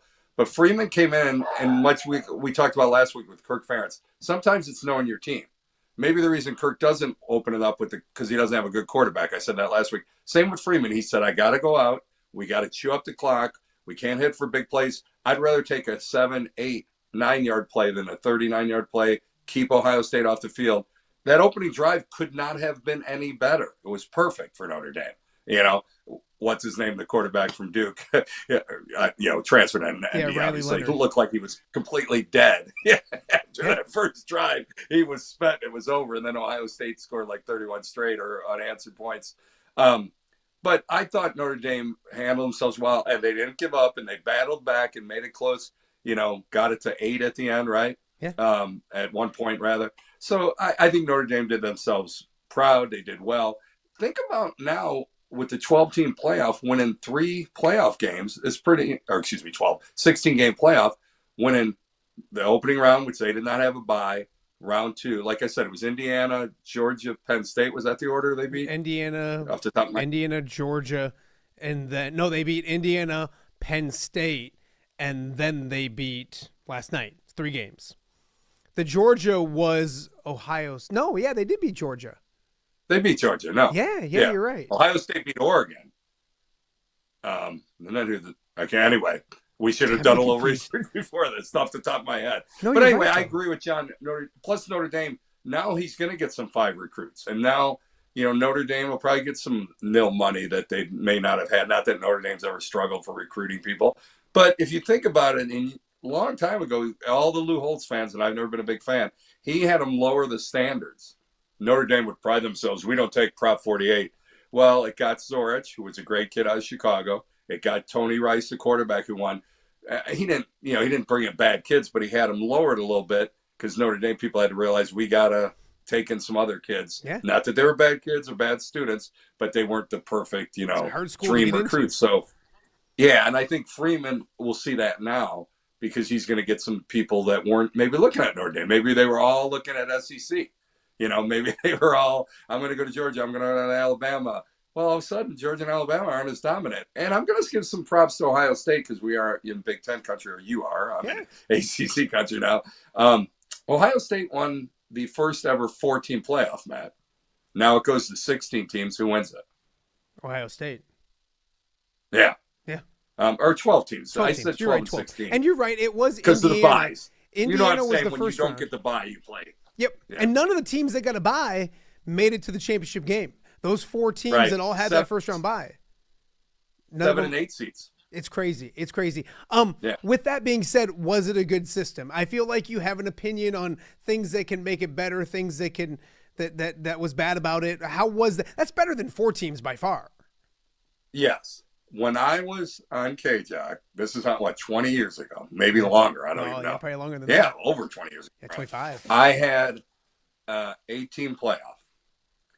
And I said it was real simple. I used to get mad. The BCS I thought was terrible. Just picking 2 teams. And that's when the SEC bragged that because it was always the SEC champ. It was the SEC champ maybe against USC, maybe against Miami, maybe against Oklahoma, maybe against Ohio State, maybe against Notre Dame. So you've got 4 other conferences in Notre Dame playing for one spot with an automatic bid, literally an automatic bid 10 years in a row, I think, for the SEC. Mm-hmm. Garbage. Yeah. So the SEC people say, we win every time. I said, you got a 50-50 chance. So, and you saw years where Oklahoma, USC, those schools I named, kind of got on the outside looking in. Remember the year that, I'll still bring this up, Les Miles goes into Tuscaloosa, LSU beats Alabama, and who does the BCS put in the title game? Alabama rematch with LSU. Yeah. If I was Les Miles, I would have refused to play. Yeah. I would have said, I just went into their house and beat them. Yeah, what is that? I won the SEC title game. They had a week off to watch and scout us. So the SEC was favored. I don't care what anybody says. So they go to a 4-team, and who wins it? Ohio State. They go to like the modern one, another Big Ten team. Big Ten's won it 2 years in a row. That's awesome. I love reminding people that down here in the South. But my point was now it's screwed up. But when it was the normal conferences, I said take the Big Ten champ, the SEC champ, the ACC champ, the Big 12. Mm-hmm. So just say it would have been like Ohio State, Alabama, Clemson, Oklahoma, and then like USC, right? So you had your 5 major conferences. Then if you wanted to get a Boise State or a Utah, whatever conference you think had the team, you could bring them in and then you could put in a Notre Dame. So you had the 5 main spots, 18 playoff, and then you had where you could take a Boise State or a Utah at the time. This was even before I think Utah was in the Pac-12. You could take a Notre Dame if they had a good year, or you could take that second place SEC team, that second place Big Ten team, and it's 8. So there's 5, and that's why you have the conference championships. Yeah. The conference championships were basically the first round of the playoffs. They meant so. If you go, well, we're Georgia, then beat Alabama, or we're beat LSU. Whoever wins that SEC, Ohio State, Michigan, or Nebraska, Iowa, Wisconsin, who's ever playing, you got your chance to make the playoffs. You win that championship, and it makes Oklahoma versus Texas. It makes USC versus Oregon, whatever. Think about some of those matchups, and the title games are awesome. Then you move on, and then you might get lucky if you didn't win, and they may go, oh, Ohio State barely beat Penn State, or LSU beat Georgia in overtime. We'll give them, the 8th spot or 7th spot. And with I'll just say a Boise State or Notre Dame or something this year. Yeah. So I had that set up over 20 years ago. Yeah. And KJOC people who remember used to listen. And I would say that, and everybody go, that makes sense. You had the 5 power conferences. We all get our champ. That's why you have the conference championships. Still don't understand it. It made common sense I guess 25 years ago I was chirping. I got buddies from Ambrose who I still can't, on a text thread with that we all play football with. The one guy says, Burich, you've been chirping at this for decades. And I go, yeah. Glenn Cook is going to watch this. Glenn's going to watch this and say, I remember that. I guarantee you Glenn's going to remember that. Real quick, bring it. So I watched last night. I watched Notre Dame, and I kept thinking, because I'm a silly Iowa fan, and Notre Dame's much better than Iowa. But Iowa can be that. Like Iowa, that wasn't a 5-star quarterback slinging the ball all over the place to all these fast 4 or 5-star wide receivers. Their best weapon was a tight end. Their best players were running backs and guys up front that looked very Iowa running back. Yeah, their running backs are pretty decent. Iowa had a really good running back. They always have good running back, but the kid, this year was great. I think, Iowa with their tight ends and their linemen. Think about, Matt, when you first started working with me at Channel 8, the Dallas Clark teams, right? Mm-hmm. And I remember telling you Brad Banks is not that good. It's the linemen. They had Gallery and Steinbach. You did and a Nelson story on those 5 on the line. And that whole year, everybody was like, Brad Banks this. He was second in the Heisman, and you're like, screw it. Right. I'm going up to Iowa City, and I'm going on the linemen. If you remember, I broke down the film against Purdue. Dump off the Dallas Clark. Yeah. Bump off the Dallas Clark. And then I watched Seneca Wallace, who actually Iowa State beat Iowa that year. Seneca Wallace is running around making plays. I said, Brad makes nothing against him. Nice kid. Yeah. I said, second in the nation. He's not even second best quarterback in the state. He's only the second best quarterback. And he lost to Carson Palmer. Anyway, my point was Iowa can do that. They've done that in the past. When they've had at their pinnacle, at their apex, they've had that type of team. Run the ball. Great offensive line, great defensive line. You're watching the NFL playoffs and guys pop up. Espinenza, right? Isn't it? Epinesa. With Buffalo, I think. Epinesa, thank you. And the kid with the Lions. Was Campbell on Iowa? Campbell's on the Lions. But every time I watch a playoff game, you see a stud Iowa defender. Well, the DB for Philly, Yeah, DeGene Riley Moss. Or DeGene. Yeah, I mean, every time Riley Moss is in watching Denver. a game, I'm like, and you watch and you go, he played for Iowa. So, can they do that? I actually, you're going to laugh when I moved here. There was a guy, the daughter went, the kids went to school with my kids, and the lady had a Hawkeye emblem. And I said, what are you doing a Hawkeye thing? She went to Iowa, and I met her dad. I was coaching the kids in some sport. And the dad goes, well, I'm a Notre Dame guy. I said, well, I was basically Notre Dame, just without the PR department. That was probably an insult. And I said this to Johnny. I said, of course, Mark's got mad. And I said, hey, and I started naming the years they've been in the top 10 and the pros. And I said, I'm not talking 40s, 50s. I'm not talking Newt Rockne in the 20s. I'm not talking Frank Leahy. I'm not even talking Ara Parseghian in the 60s. I'm talking 80s, 90s. You look at their records and their success, it's pretty comparable. Yeah. So I think can Iowa do that? Yeah. Wisconsin can do it though too. Unfortunately, in the Big Ten, there's a few schools that can do it. Let me ask you, because last night we had Charles Jugasol in the game, an Alleman kid playing left tackle. Played really well. Hopefully have him on the show coming up here real soon. Talk to him today. And people started asking me, has the Quad Cities had a national championship? A guy from the Quad Cities win the national championship? And I couldn't think of one national champion, not just like Division II, Division III. I said no. And I was corrected. I'll tell you by who and what. But can you think of any Quad Citian that won a national championship? Put you on the spot. Nebraska was good, but I don't think they won when Roger was there. And I thought Lou Jack with Notre Dame, but he wasn't he's not from the Quad Cities. Yeah, exactly. So Johnny's not from the Quad Cities. Yeah. So okay, I'll give you a second. No, go ahead. No, because I would have never thought in a million years, but Rusty Van Wetsinga gave me a text and said that Elmer Layden from Davenport High was one of the four horsemen. Yeah. And he won it back in 1924. You knew that, but I thought it was somebody more recent. Don Doxey, I think, wrote a pretty good book on that. Yeah. Because he coached too. Yeah, Layden was I knew Elmer Layden was part of Jim Crowley and Strudel Heyer, I think, the names, but the Four Horsemen. When we were talking about it, I even said, who was even here with me? I can't remember who was in. And I said, if Burich was here, he'd know. and but it took Rusty to let me know. There's probably somebody, like who was a backup lineman that we're not thinking of. You start going through your head.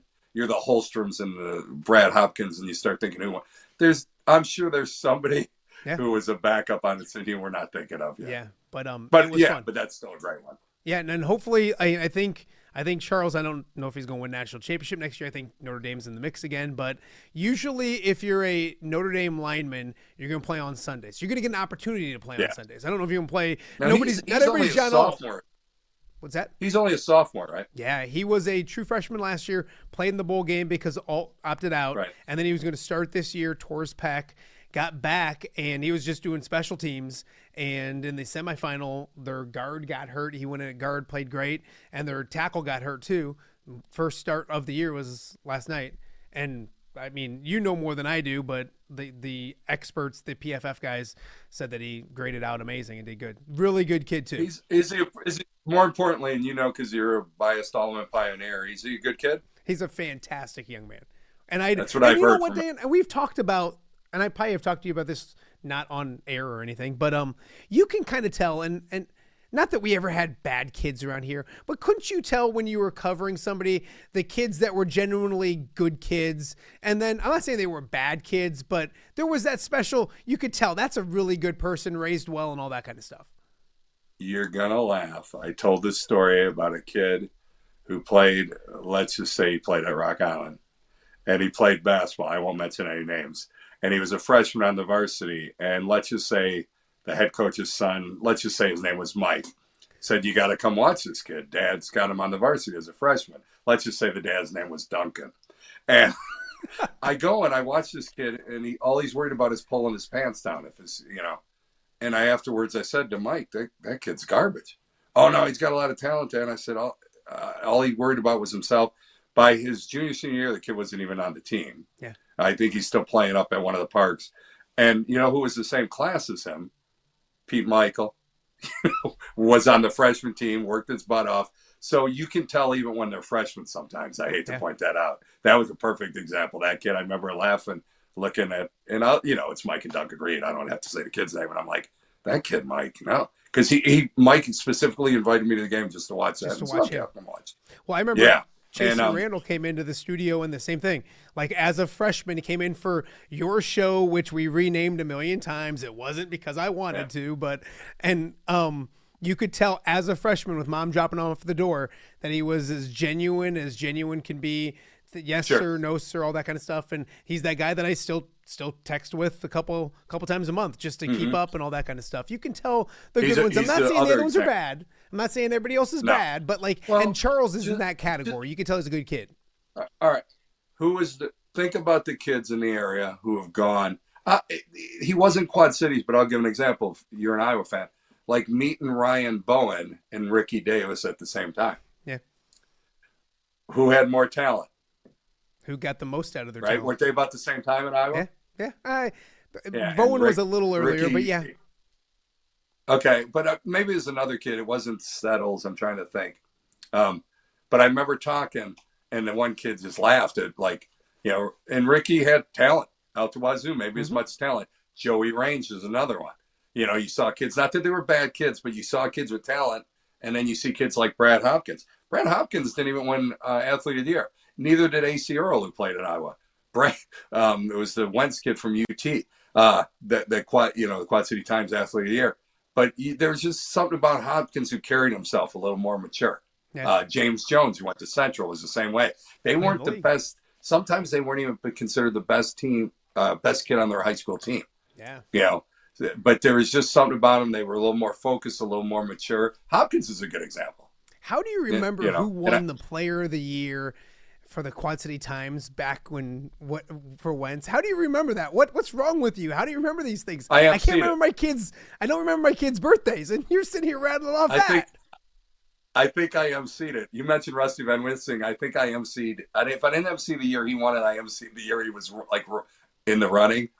And it was funny because he had a baseball game and was late, and his grandfather, Ambrose, came up to get the trophy, and I made the joke. I don't know. Some people laughed. I don't know if Grandpa Ambrose thought it was funny. I said, Am I the only one who pictures Rusty locked in the basement going, Grandpa, let me out? Like he's going to win the award. Yeah, I thought it was funny. Do you have and I will let you go. I told you I wouldn't take you this long, and I lied. Hold on. My wife, she's probably not going to She's going to yell at me? Matt, but she's going to. That's my stuff. Can you hear it? You cannot use my stuff. Here, you want my microphone? Tell her I'm going to send money. I'm going to send money. Next time I'll have her microphone too. Yeah. Ooh. Anything else you'd like? You want to wear my shoes while you're at it? We want a sponsor. Can we get a sponsor? Yes, we're gonna be millionaires. Tell her we'll be millionaires. It's gonna go great. Before I let you go, Nessler was here yesterday. Mark Nessler in the house. He gave a Duncan Ried story. Can you give your favorite Duncan Ried story without getting me completely canceled? Yeah, there were a couple of things. Duncan would always, and I used it before with people, and Duncan would always pull out, what's the capital of what's the capital of Thailand? Bangkok. And he'd hit you in the Bangkok. Yeah, it's like, that was the Duncan I liked, where he wasn't so serious. I do remember when I had just graduated Ambrose, and Terry Brooks, Robin Davis, who's at Super Bowls with the Kansas City Chiefs now. Robin Davis was out of UD. East Moline, UT kid, University of Dubuque. Terry from Rock Island played football down in Illinois. We were all on the floor crew at Channel 8, and we started doing something for cable. I forget what it was. We were carrying the Rock Island games because Terry had a connection on some cable system. Yeah. And forgetting Brian Garner. It wasn't Brent Carmichael. I used to do the games with like a UT guy, and Terry'd run camera, and Robin was involved. But we were setting up. And I didn't really know Duncan. I knew of him. And he was coaching the practice. And it was Billy Ried, his son, Tony Ledbetter. Chucky's more of my age. I forget who else was on the team. Those are the first names that popped ahead. And he was just like, I couldn't believe how intense he was during practice. Saying stuff to some of the kids that you couldn't repeat. But I was okay with it because, John Furlong probably said similar stuff to me at Ambrose. But I was kind of amazed. I'm like, wow, he is pretty intense. And at that time, Mike Gillespie, who was from Joliet, Gordy Gillespie's son, was coaching at UT. So I really enjoyed coaching conference, and Scott Olson followed. But I just remember that Duncan's intensity, the guy who came up and said, what's the capital of Thailand, in Bangkok, joking around with, or at the golf tournament, was not the same guy who coached. Yeah. He was pretty intense. I will leave so I you think with a lot this. of his success was that. I'll leave you with Say it this. again? I'll leave you with this. The first time I met him, and I knew about him, I grew up here, obviously, but we went to some function. I was an intern, or maybe it was just an intern, and you introduced me, and he took my hand when he shook it, and he grabbed some pressure point or something, and I dropped right to my knees for, like, in my mind, 5 minutes. It was probably 10 seconds, and you laughed, he laughed, and then you just walked off, and I'm like, what an a-hole. And then he obviously, as I got to know him. You thought that when you first met him? Yeah. Because, like, when I saw him coach in practice, I'm like, did he just say that to a kid? But then when you did get to know him, he was a pretty solid guy. And I liked, because he would say, Danny, what are you lifting so much for? You got to flexibility. I'm like, I don't need any health advice from you. But he was just having fun. I think he was just yanking chain. I am working on, and I'll save this for next time, but I'm working on an interview with Lisa Bluter.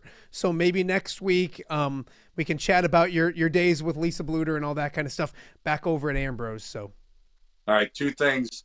Did Ness mention that I beat him 2 years in a row, and one time I went perfect on the Ness guess? I would think I was like 16-0, whatever the games were. You got to go watch the interview, because all right. I brought up, because I did it after you did, of course, because I did everything after you did, and I did it for 2 years. I lost 2 straight years, and I found the video where on the Sunday show he put a pie in my face and brought my wife and his wife in, and we just showed that yesterday. And also, we're going to bring back, just so you know, we're bringing back Nest Guest next year. We're gonna. I have a website started soon, and I think he'd be great with it. But he never mentioned you beating him. Yeah, perfect. Now, you know what was funny? He was so cool. Mark's a nice guy. It used to be a rotating nest, but then he goes, Danny, I'm just going to do it with you because you kind of get it. Yeah. He would go, who are you going to pick? And I said, well, I got to pick the Bears, even though the Packers are undefeated and the Bears stink. He's like, okay, Entertainment we did value. it more for the punchline. Yep. You know, for the laugh. And coincidentally, I just got like, there were 2 weeks in a row where I went like 15 and 116. Though he's like, you gotta be kidding. Yes, I The will other one remind is him you for mentioned you. Lisa Bluter. When you talk to Lisa, ask her who was on her first scout team, because their first year there, they were down to like 8 players, and Amy Herrig, who's married to Doug Valentine. Amy was a good Davenport West basketball player for Lisa, kind of her 2-guard to start her. Kayla Coase from Assumption, and they were banged up. And Doug Valentine, who was one of our football players, he was married. They're married to him. He was dating her. We would just watch practice, and she'd say, "Come on down." You know, I'm doing the Lee Loman track. You know, where they're waiting. Yeah, come on down and scrimmage with us.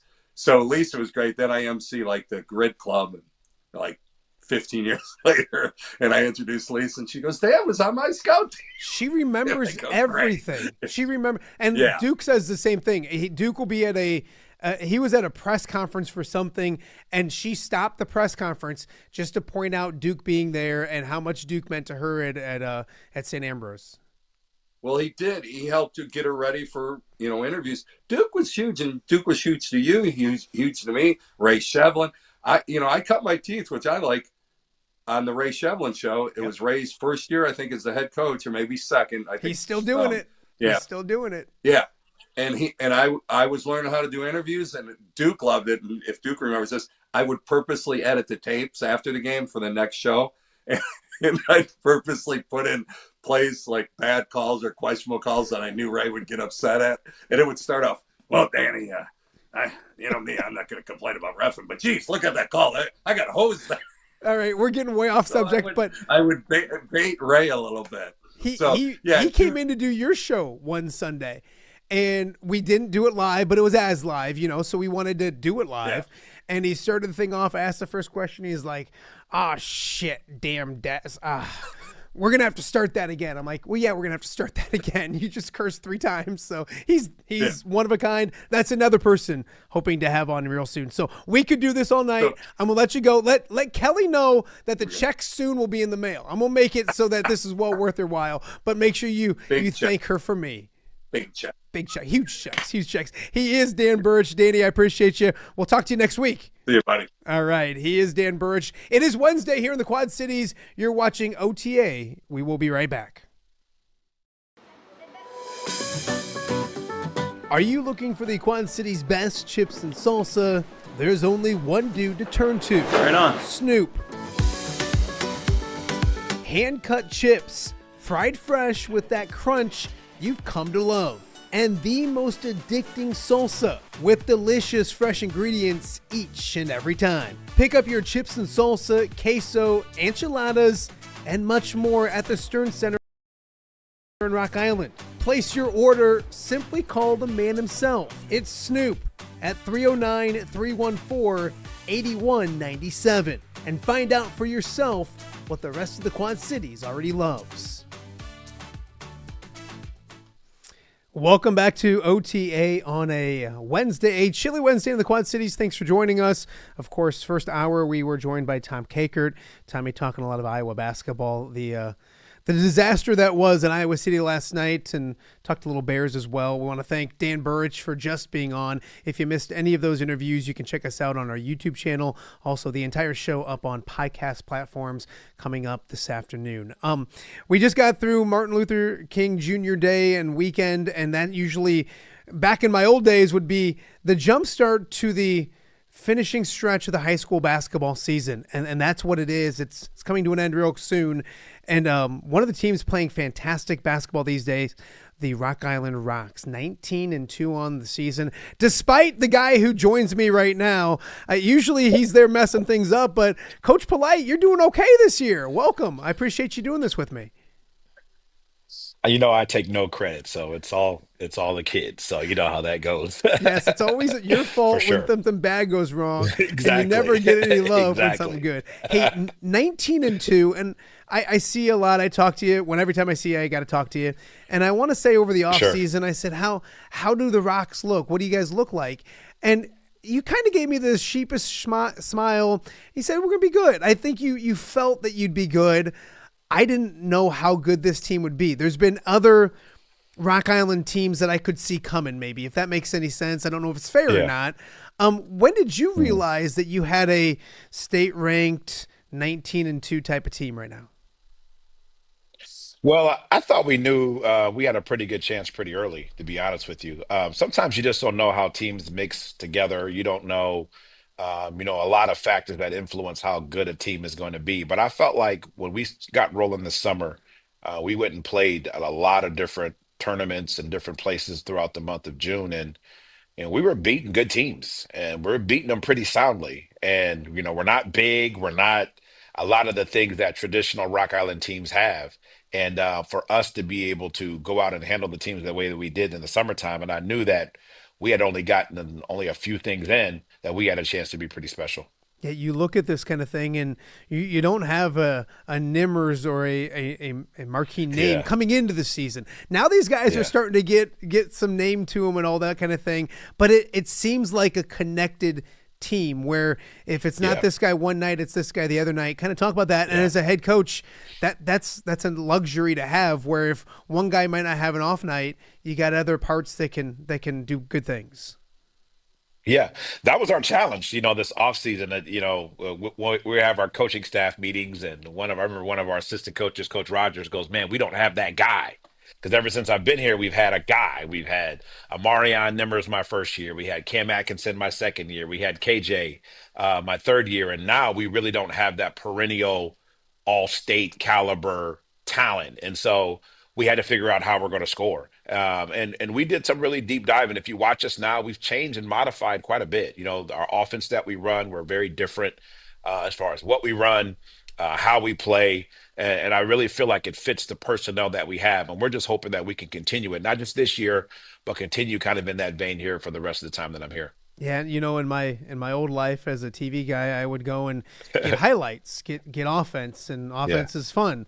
But we both know defense wins a lot of basketball games, and this team seems locked in. I've got to see him twice, and that's kind of the fun thing for me because I've been able to stay at games instead of have to pop in and pop out. But defensively, they seem connected. They seem in your face. Yeah. That end of the floor is important, and it seems to be going well right now.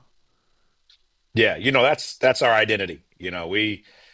Anyone that knows me knows, like, I have a rule that these guys get so tired of hearing me saying it, but I always say, you don't guard, you don't play. That's a term that I use all the time. You don't defend, you don't play. I don't care who you are. I've never really been tested with that because I can imagine, you have to eat those words a little bit, but we're fortunate to have guys that have bought in and they give great effort. And I always say, if you give great effort, you're going to get better. We're going to coach you up. We're going to coach you through it. And, we have naturally athletic kids here at Rock Island. So if there's a will to, we usually can do it. But this group, though, collectively, we defend much better as a unit is probably the best way to say it. Our ability to recover, our ability to help each other out, because we're not perfect by no stretch. We break down the film and we see, just a lot of mistakes and things that we make. But the beauty of this group is that they help each other out so much. The support that they have, that they give to the ball and off the ball in different scoring situations really makes them tough to be able to score against consistently. I had Coach Taylor on earlier in the week, which meant I had to have Rock Island on soon. But it also meant that he kind of talked about. Yeah, I was paying attention. he talked about how he thinks his team's getting better and has better basketball ahead. Yeah. And I can just sense by talking to you that you have an excitement of what this team can be, not what they are, but what they can be. Talk about that, because they're just scratching the surface when it comes to some things, aren't they? Yeah, we're kind of young, if you look at it. We have some guys that came back that played kind of spot minutes last year that are filling major roles for us, and we started a sophomore and a couple of juniors as well. So these guys, and a lot of these guys, this is their first experience playing varsity basketball. So it's not like we have this.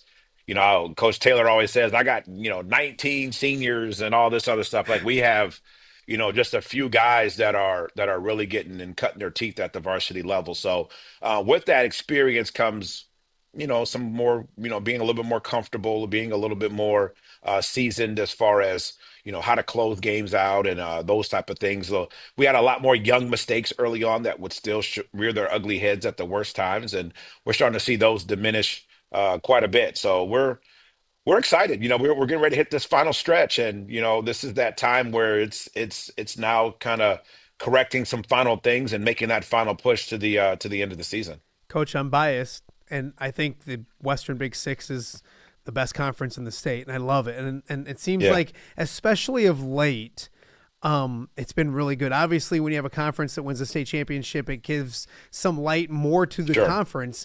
But you got the number one ranked team in the state in this conference. You have a state-ranked Rock Island 19-2 team. You got a Moline team playing some good basketball. You got a United Township team that's young and getting better. It's a dogfight each and every night, isn't it? Yes, it is. And I've always felt like, and I've said this since the beginning of time, I've coached at a lot of different places and all of that. And but I always say the Western Big Six is arguably, in my opinion, the best coached league. And so with that comes development. It comes developing programs. It comes game planning, and all of those things come into play. And so when you're going against good coaches, and now we're seeing the influx of talent at a high level consistently coming through a lot of programs. And when you couple those two things together, those state rankings come natural. The wins come natural. When you got, Coach Douglas at Quincy, Sean Taylor at Moline, Coach Say, who's took those Rock Ridge teams to state over and over and over again. I mean, we have guys in this league that Coach Vasquez at Sterling does a great job. And just, I can mention all of the coaches in the Western Big Six. And when you're starting to see talent come mixed with that coaching ability, it makes for some pretty special game nights. And that's kind of what we've been seeing here over the last few years. You are a Western Big Six coach now. You used to be a Western Big Six player way back in the day when they had like peach baskets hanging and everything. But backboards, about what this conference is and the places you have to go play. So I don't know if it was last week, somebody was in, I can't remember, maybe it was Don Umland, one of the worst referees ever to referee in this level, Don. And no comment. we started talking about places and gyms and just in the Western Big Six, the special places. So I'm going to make you take the Rock Garden out because that's a slam dunk. You have to say that.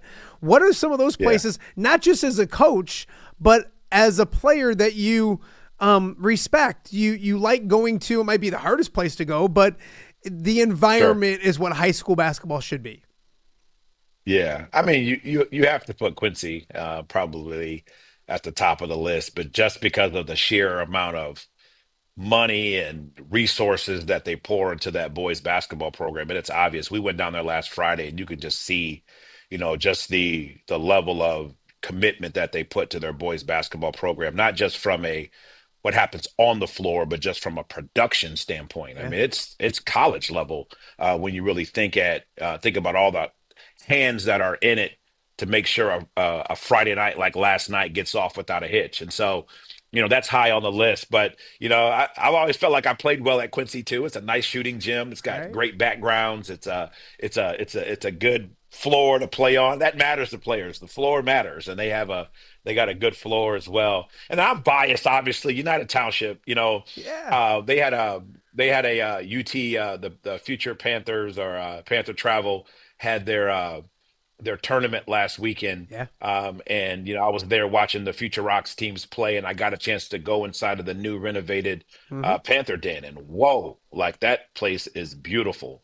Great facility, and obviously I scored some points there on that floor as well. So it's pretty cool getting a chance to see that. And, we played at Don Morris last week. I thought that was a good touch that they did to start playing games there again. Because to be honest with you, prior to me coming back to Rock Island, I had never played a game or coached a game in Don Morris prior to me coming back to Rock Island. And because they always played at either Augustana or they played at when I played, it was Wharton Fieldhouse. They played at Wharton. Well, they played the big games every year at either the Fieldhouse. Yeah, we would play either at the Fieldhouse, the Rock Island Fieldhouse, or we would play at Wharton. And so I think 2 of my years we played them at Rock Island, and 2 of my years we played them at Wharton. So I never got a chance. Man, that's an awesome gym. It's cool. It's a lot of history. You can tell it's a great court. All those things. And Sterling, so it's just great venues that you see every single night. Sterling's production and what they do. They have the live game going on top of the scoreboard like they do in big arenas. It's just great to see, and obviously Theo. It's just so awesome the beautiful venues that we have, and I've been all over and coached in different places throughout the country, and it's so funny going to places. I remember when I was an assistant at Florida Gulf Coast back fresh out of college, and I moved to Florida. I'm going to go recruit a kid, and this kid's getting ACC offers and SEC. I wasn't recruiting him; was a kid on his team. Yeah. But I'm at a gym, and there's high level players there, and there's 50 people in the gym. There's 45 people in the gym, and the bleachers only hold, 120, 150 people, and it's just so different coming back to the Quad Cities and seeing just how much high school basketball matters to our communities. It's a pretty special place and a pretty special conference. We're being joined right now by Marc Polite, the head basketball coach at Rock Island. A few more for you before I let you go. And I didn't mean to do it, but I started kind of a little debate because Chasen was on my first week, and we kind of talked about that 2011 team, and then we talked about that 2023 team at Moline and which team would be better. And of course, Chasen said Rock Island, he's going to, but he got into the fact of the grit factor and that kind of thing. Yeah. And then I followed up with Brock last week. And of course, Brock gave his answer and he actually started going, who's guarding who and all that kind of stuff. And so obviously you're wearing a Rock Island shirt, so I don't want to get you in too much trouble, but can you compare and contrast those two teams? I think I know where your answer's at, but can you compare and contrast maybe a matchup between those two teams in their prime? Yeah. Well, I coached against both of them. That 2010, 2011 Rock Island team, I was the head coach at UT. That's what I figured. And obviously I was here at Rock Island. Obviously coaching against that last Moline team to win the state title. So get a chance to compare and contrast. I think it's going to be obviously a great matchup. Definitely two high level teams, two well coached teams as well. I think that's something that you got to factor into. And I think when you get to that level where the margins are so small, adjustments, those type of things, I think play a big role in that as well. But I mean, we're going to Rock Island, though. Come on, man. I think it's a no-brainer. You look at, and you go against that and look at that Rock Island team. They had a combination of a lot of things. Great guard play, just like the Moline team had great guard play with Brock, but you had Royce and Chasen. Yeah. And Chasen was just different. He was just different. He could just control a game like you would not believe. And, it could get you a bucket when you needed it, but always made sure the right play happened. I thought Moline was a much better transition team. They're one of the best transition programs, I think, in the state. I mean, they run, and that Moline team ran. So I think they get the edge in that area, but that Rock Island team was just so tough and so grizzled. And Tom had a great play bank to be able to get the guys the ball in spots and be able to get the ball in spots that they could do something with. And I think that Denzel McCauley, Owen Freeman matchup would be pretty cool. Owen obviously is who he is, but Denzel was tough. I mean, he had games where I remember scouting, how in the heck are we going to get this guy off the glass? How are we going to, he had 16, 18 rebound games and, where he was tough and he was, and he could score around the rim. He could shoot the mid-range shot. And then they had a couple guys off the bench. I thought Rock Island was a little bit deeper too. They had the transfer kid that they had. I can't remember his name now. The 6'5" athlete that, Romel. Yep, Romel Davis. They had guys. Yeah, they had Romel. They had a lot of different guys that could give you a lot of fits. So I'm going with Rock Island. And here's what also it did, and I don't want to go too far down this rabbit hole, but it brought some of the old timers back out. I don't want to say you're an old timer and I'm an old timer, but I remember growing up watching Pete Michael, Monte Jenkins, and those guys, and that's when they didn't win a state championship, but it was two classes, and it was hard. Oh my! And they were losing to NBA dudes eventually. Pros. So. Yeah, they're so losing pros. Those that's starting the teams, fun yeah. part about the whole thing is you can kind of have a fun debate about Yeah. it with that Yeah. as well. Before I let you go, you got Yeah. expectations the rest of the way, and I know before you start talking regionals, sectionals, and all that kind of stuff, it is the Western Big Six. You get another Absolutely. crack at Quincy. I think they come back to your place eventually. What does this Yep. team need to do? What does your team need to do to kind of focus in, lock in, and the hopes, the chances of a Western Big Six championship kind of rests with it's in their own hands on how they want to do it. Yep, absolutely. We got our hands full.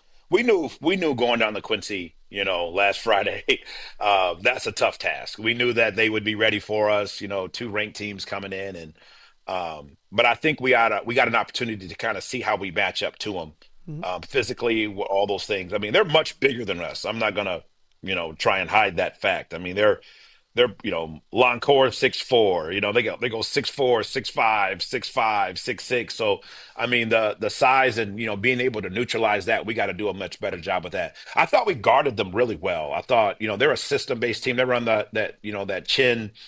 That Princeton offense that they run, they do a great job of executing it. But I thought we did a good job of taking them out of some of the stuff that they want to do. And I think that's going to continue to hold true. We just got to score it better. I felt like we hit some stretches there where we just couldn't get quality shots. And I think that's going to be on us to be a much more offensively efficient team by the time we see them again. They're our last regular season game. So it's going to be a showdown. So we're hoping that we can take care of business in the league. So when we get to that point, that game is again going to be for it all, the same as it was last year. But yeah, being more offensively efficient, handling their physicality. I thought down there they kind of used their size to their advantage. They bumped us around a little bit. And officiating matters. I'm just going to be honest. I thought the way the game was officiated down there, it was a much more physical game, which kind of gives them the advantage. If you're going to allow guys to bump guys offline, because we're a speed team, and if we could get bumped off our straight line drives, and that happened quite a bit, and it impacted our field goal percentage, because we shoot a pretty high percentage when we're able to get the ball in our spots, but they did a good job of kind of knocking us out of those spots, and it wasn't called, and that's life. Sometimes you got to be able to play above the officiating even. So we're hoping that we can kind of be just a little bit more offensively efficient. I think our defense can hold, but we got to score the ball a lot better than we did on Friday night. It's always funky officiating down in Quincy. I've heard, or so I've heard. Hey, No best comment. of luck to No you. comment. I know you have Rocky Moline is still ahead. You go back to UT Sure, yeah. one more time. So there's some great matchups we do. in general do. in this conference. So we do. if you're a high school basketball fan, get to a gym on a Friday night or Tuesday night, whatever it may be. Yeah. And support high school athletics, local athletics. And I always enjoy your time. So I appreciate you. Be well. Tell your family I said hi. We'll talk to you real soon. Thanks. Take care. All right. He Great is job on the Marc show. Polite. Thanks, buddy. He is Marc Polite, the head coach of the Rock Island Rocks. And that'll do it for today's show. A fun, busy, packed show. Of course, we mentioned Tom Kakert. We mentioned Dan Burich. We mentioned Marc Polite. That's a pretty good trio of dudes to have on. So if you have not subscribed to Off the Air with Matt Randazzo, please do so. Thank you for watching on the YouTube channel live or later on if you're watching this later on. We are up on all podcasting platforms. Excited to say that. That includes Apple Podcasts as well. So check us out there. Make sure you follow, subscribe, all the good things you need to do on the podcast platforms as well. We are halfway through the week, over halfway through the week. A lot more fun, entertaining stuff to get to here on the show coming up on Thursday and then again on Friday. And then, of course, a lot more to get to next week. Some things we're chasing down. Charles Jugasol, I'm hoping to get him on real soon. Owen Freeman as well. And then next week, Trent Wallace and Alex Tanney, my good friend Alex Tanney. We'll talk a little football with him. So a lot more to get to on the days ahead. Thank you guys so much for spending some of your day with me. Stay warm out there. We'll see you guys back here on Thursday.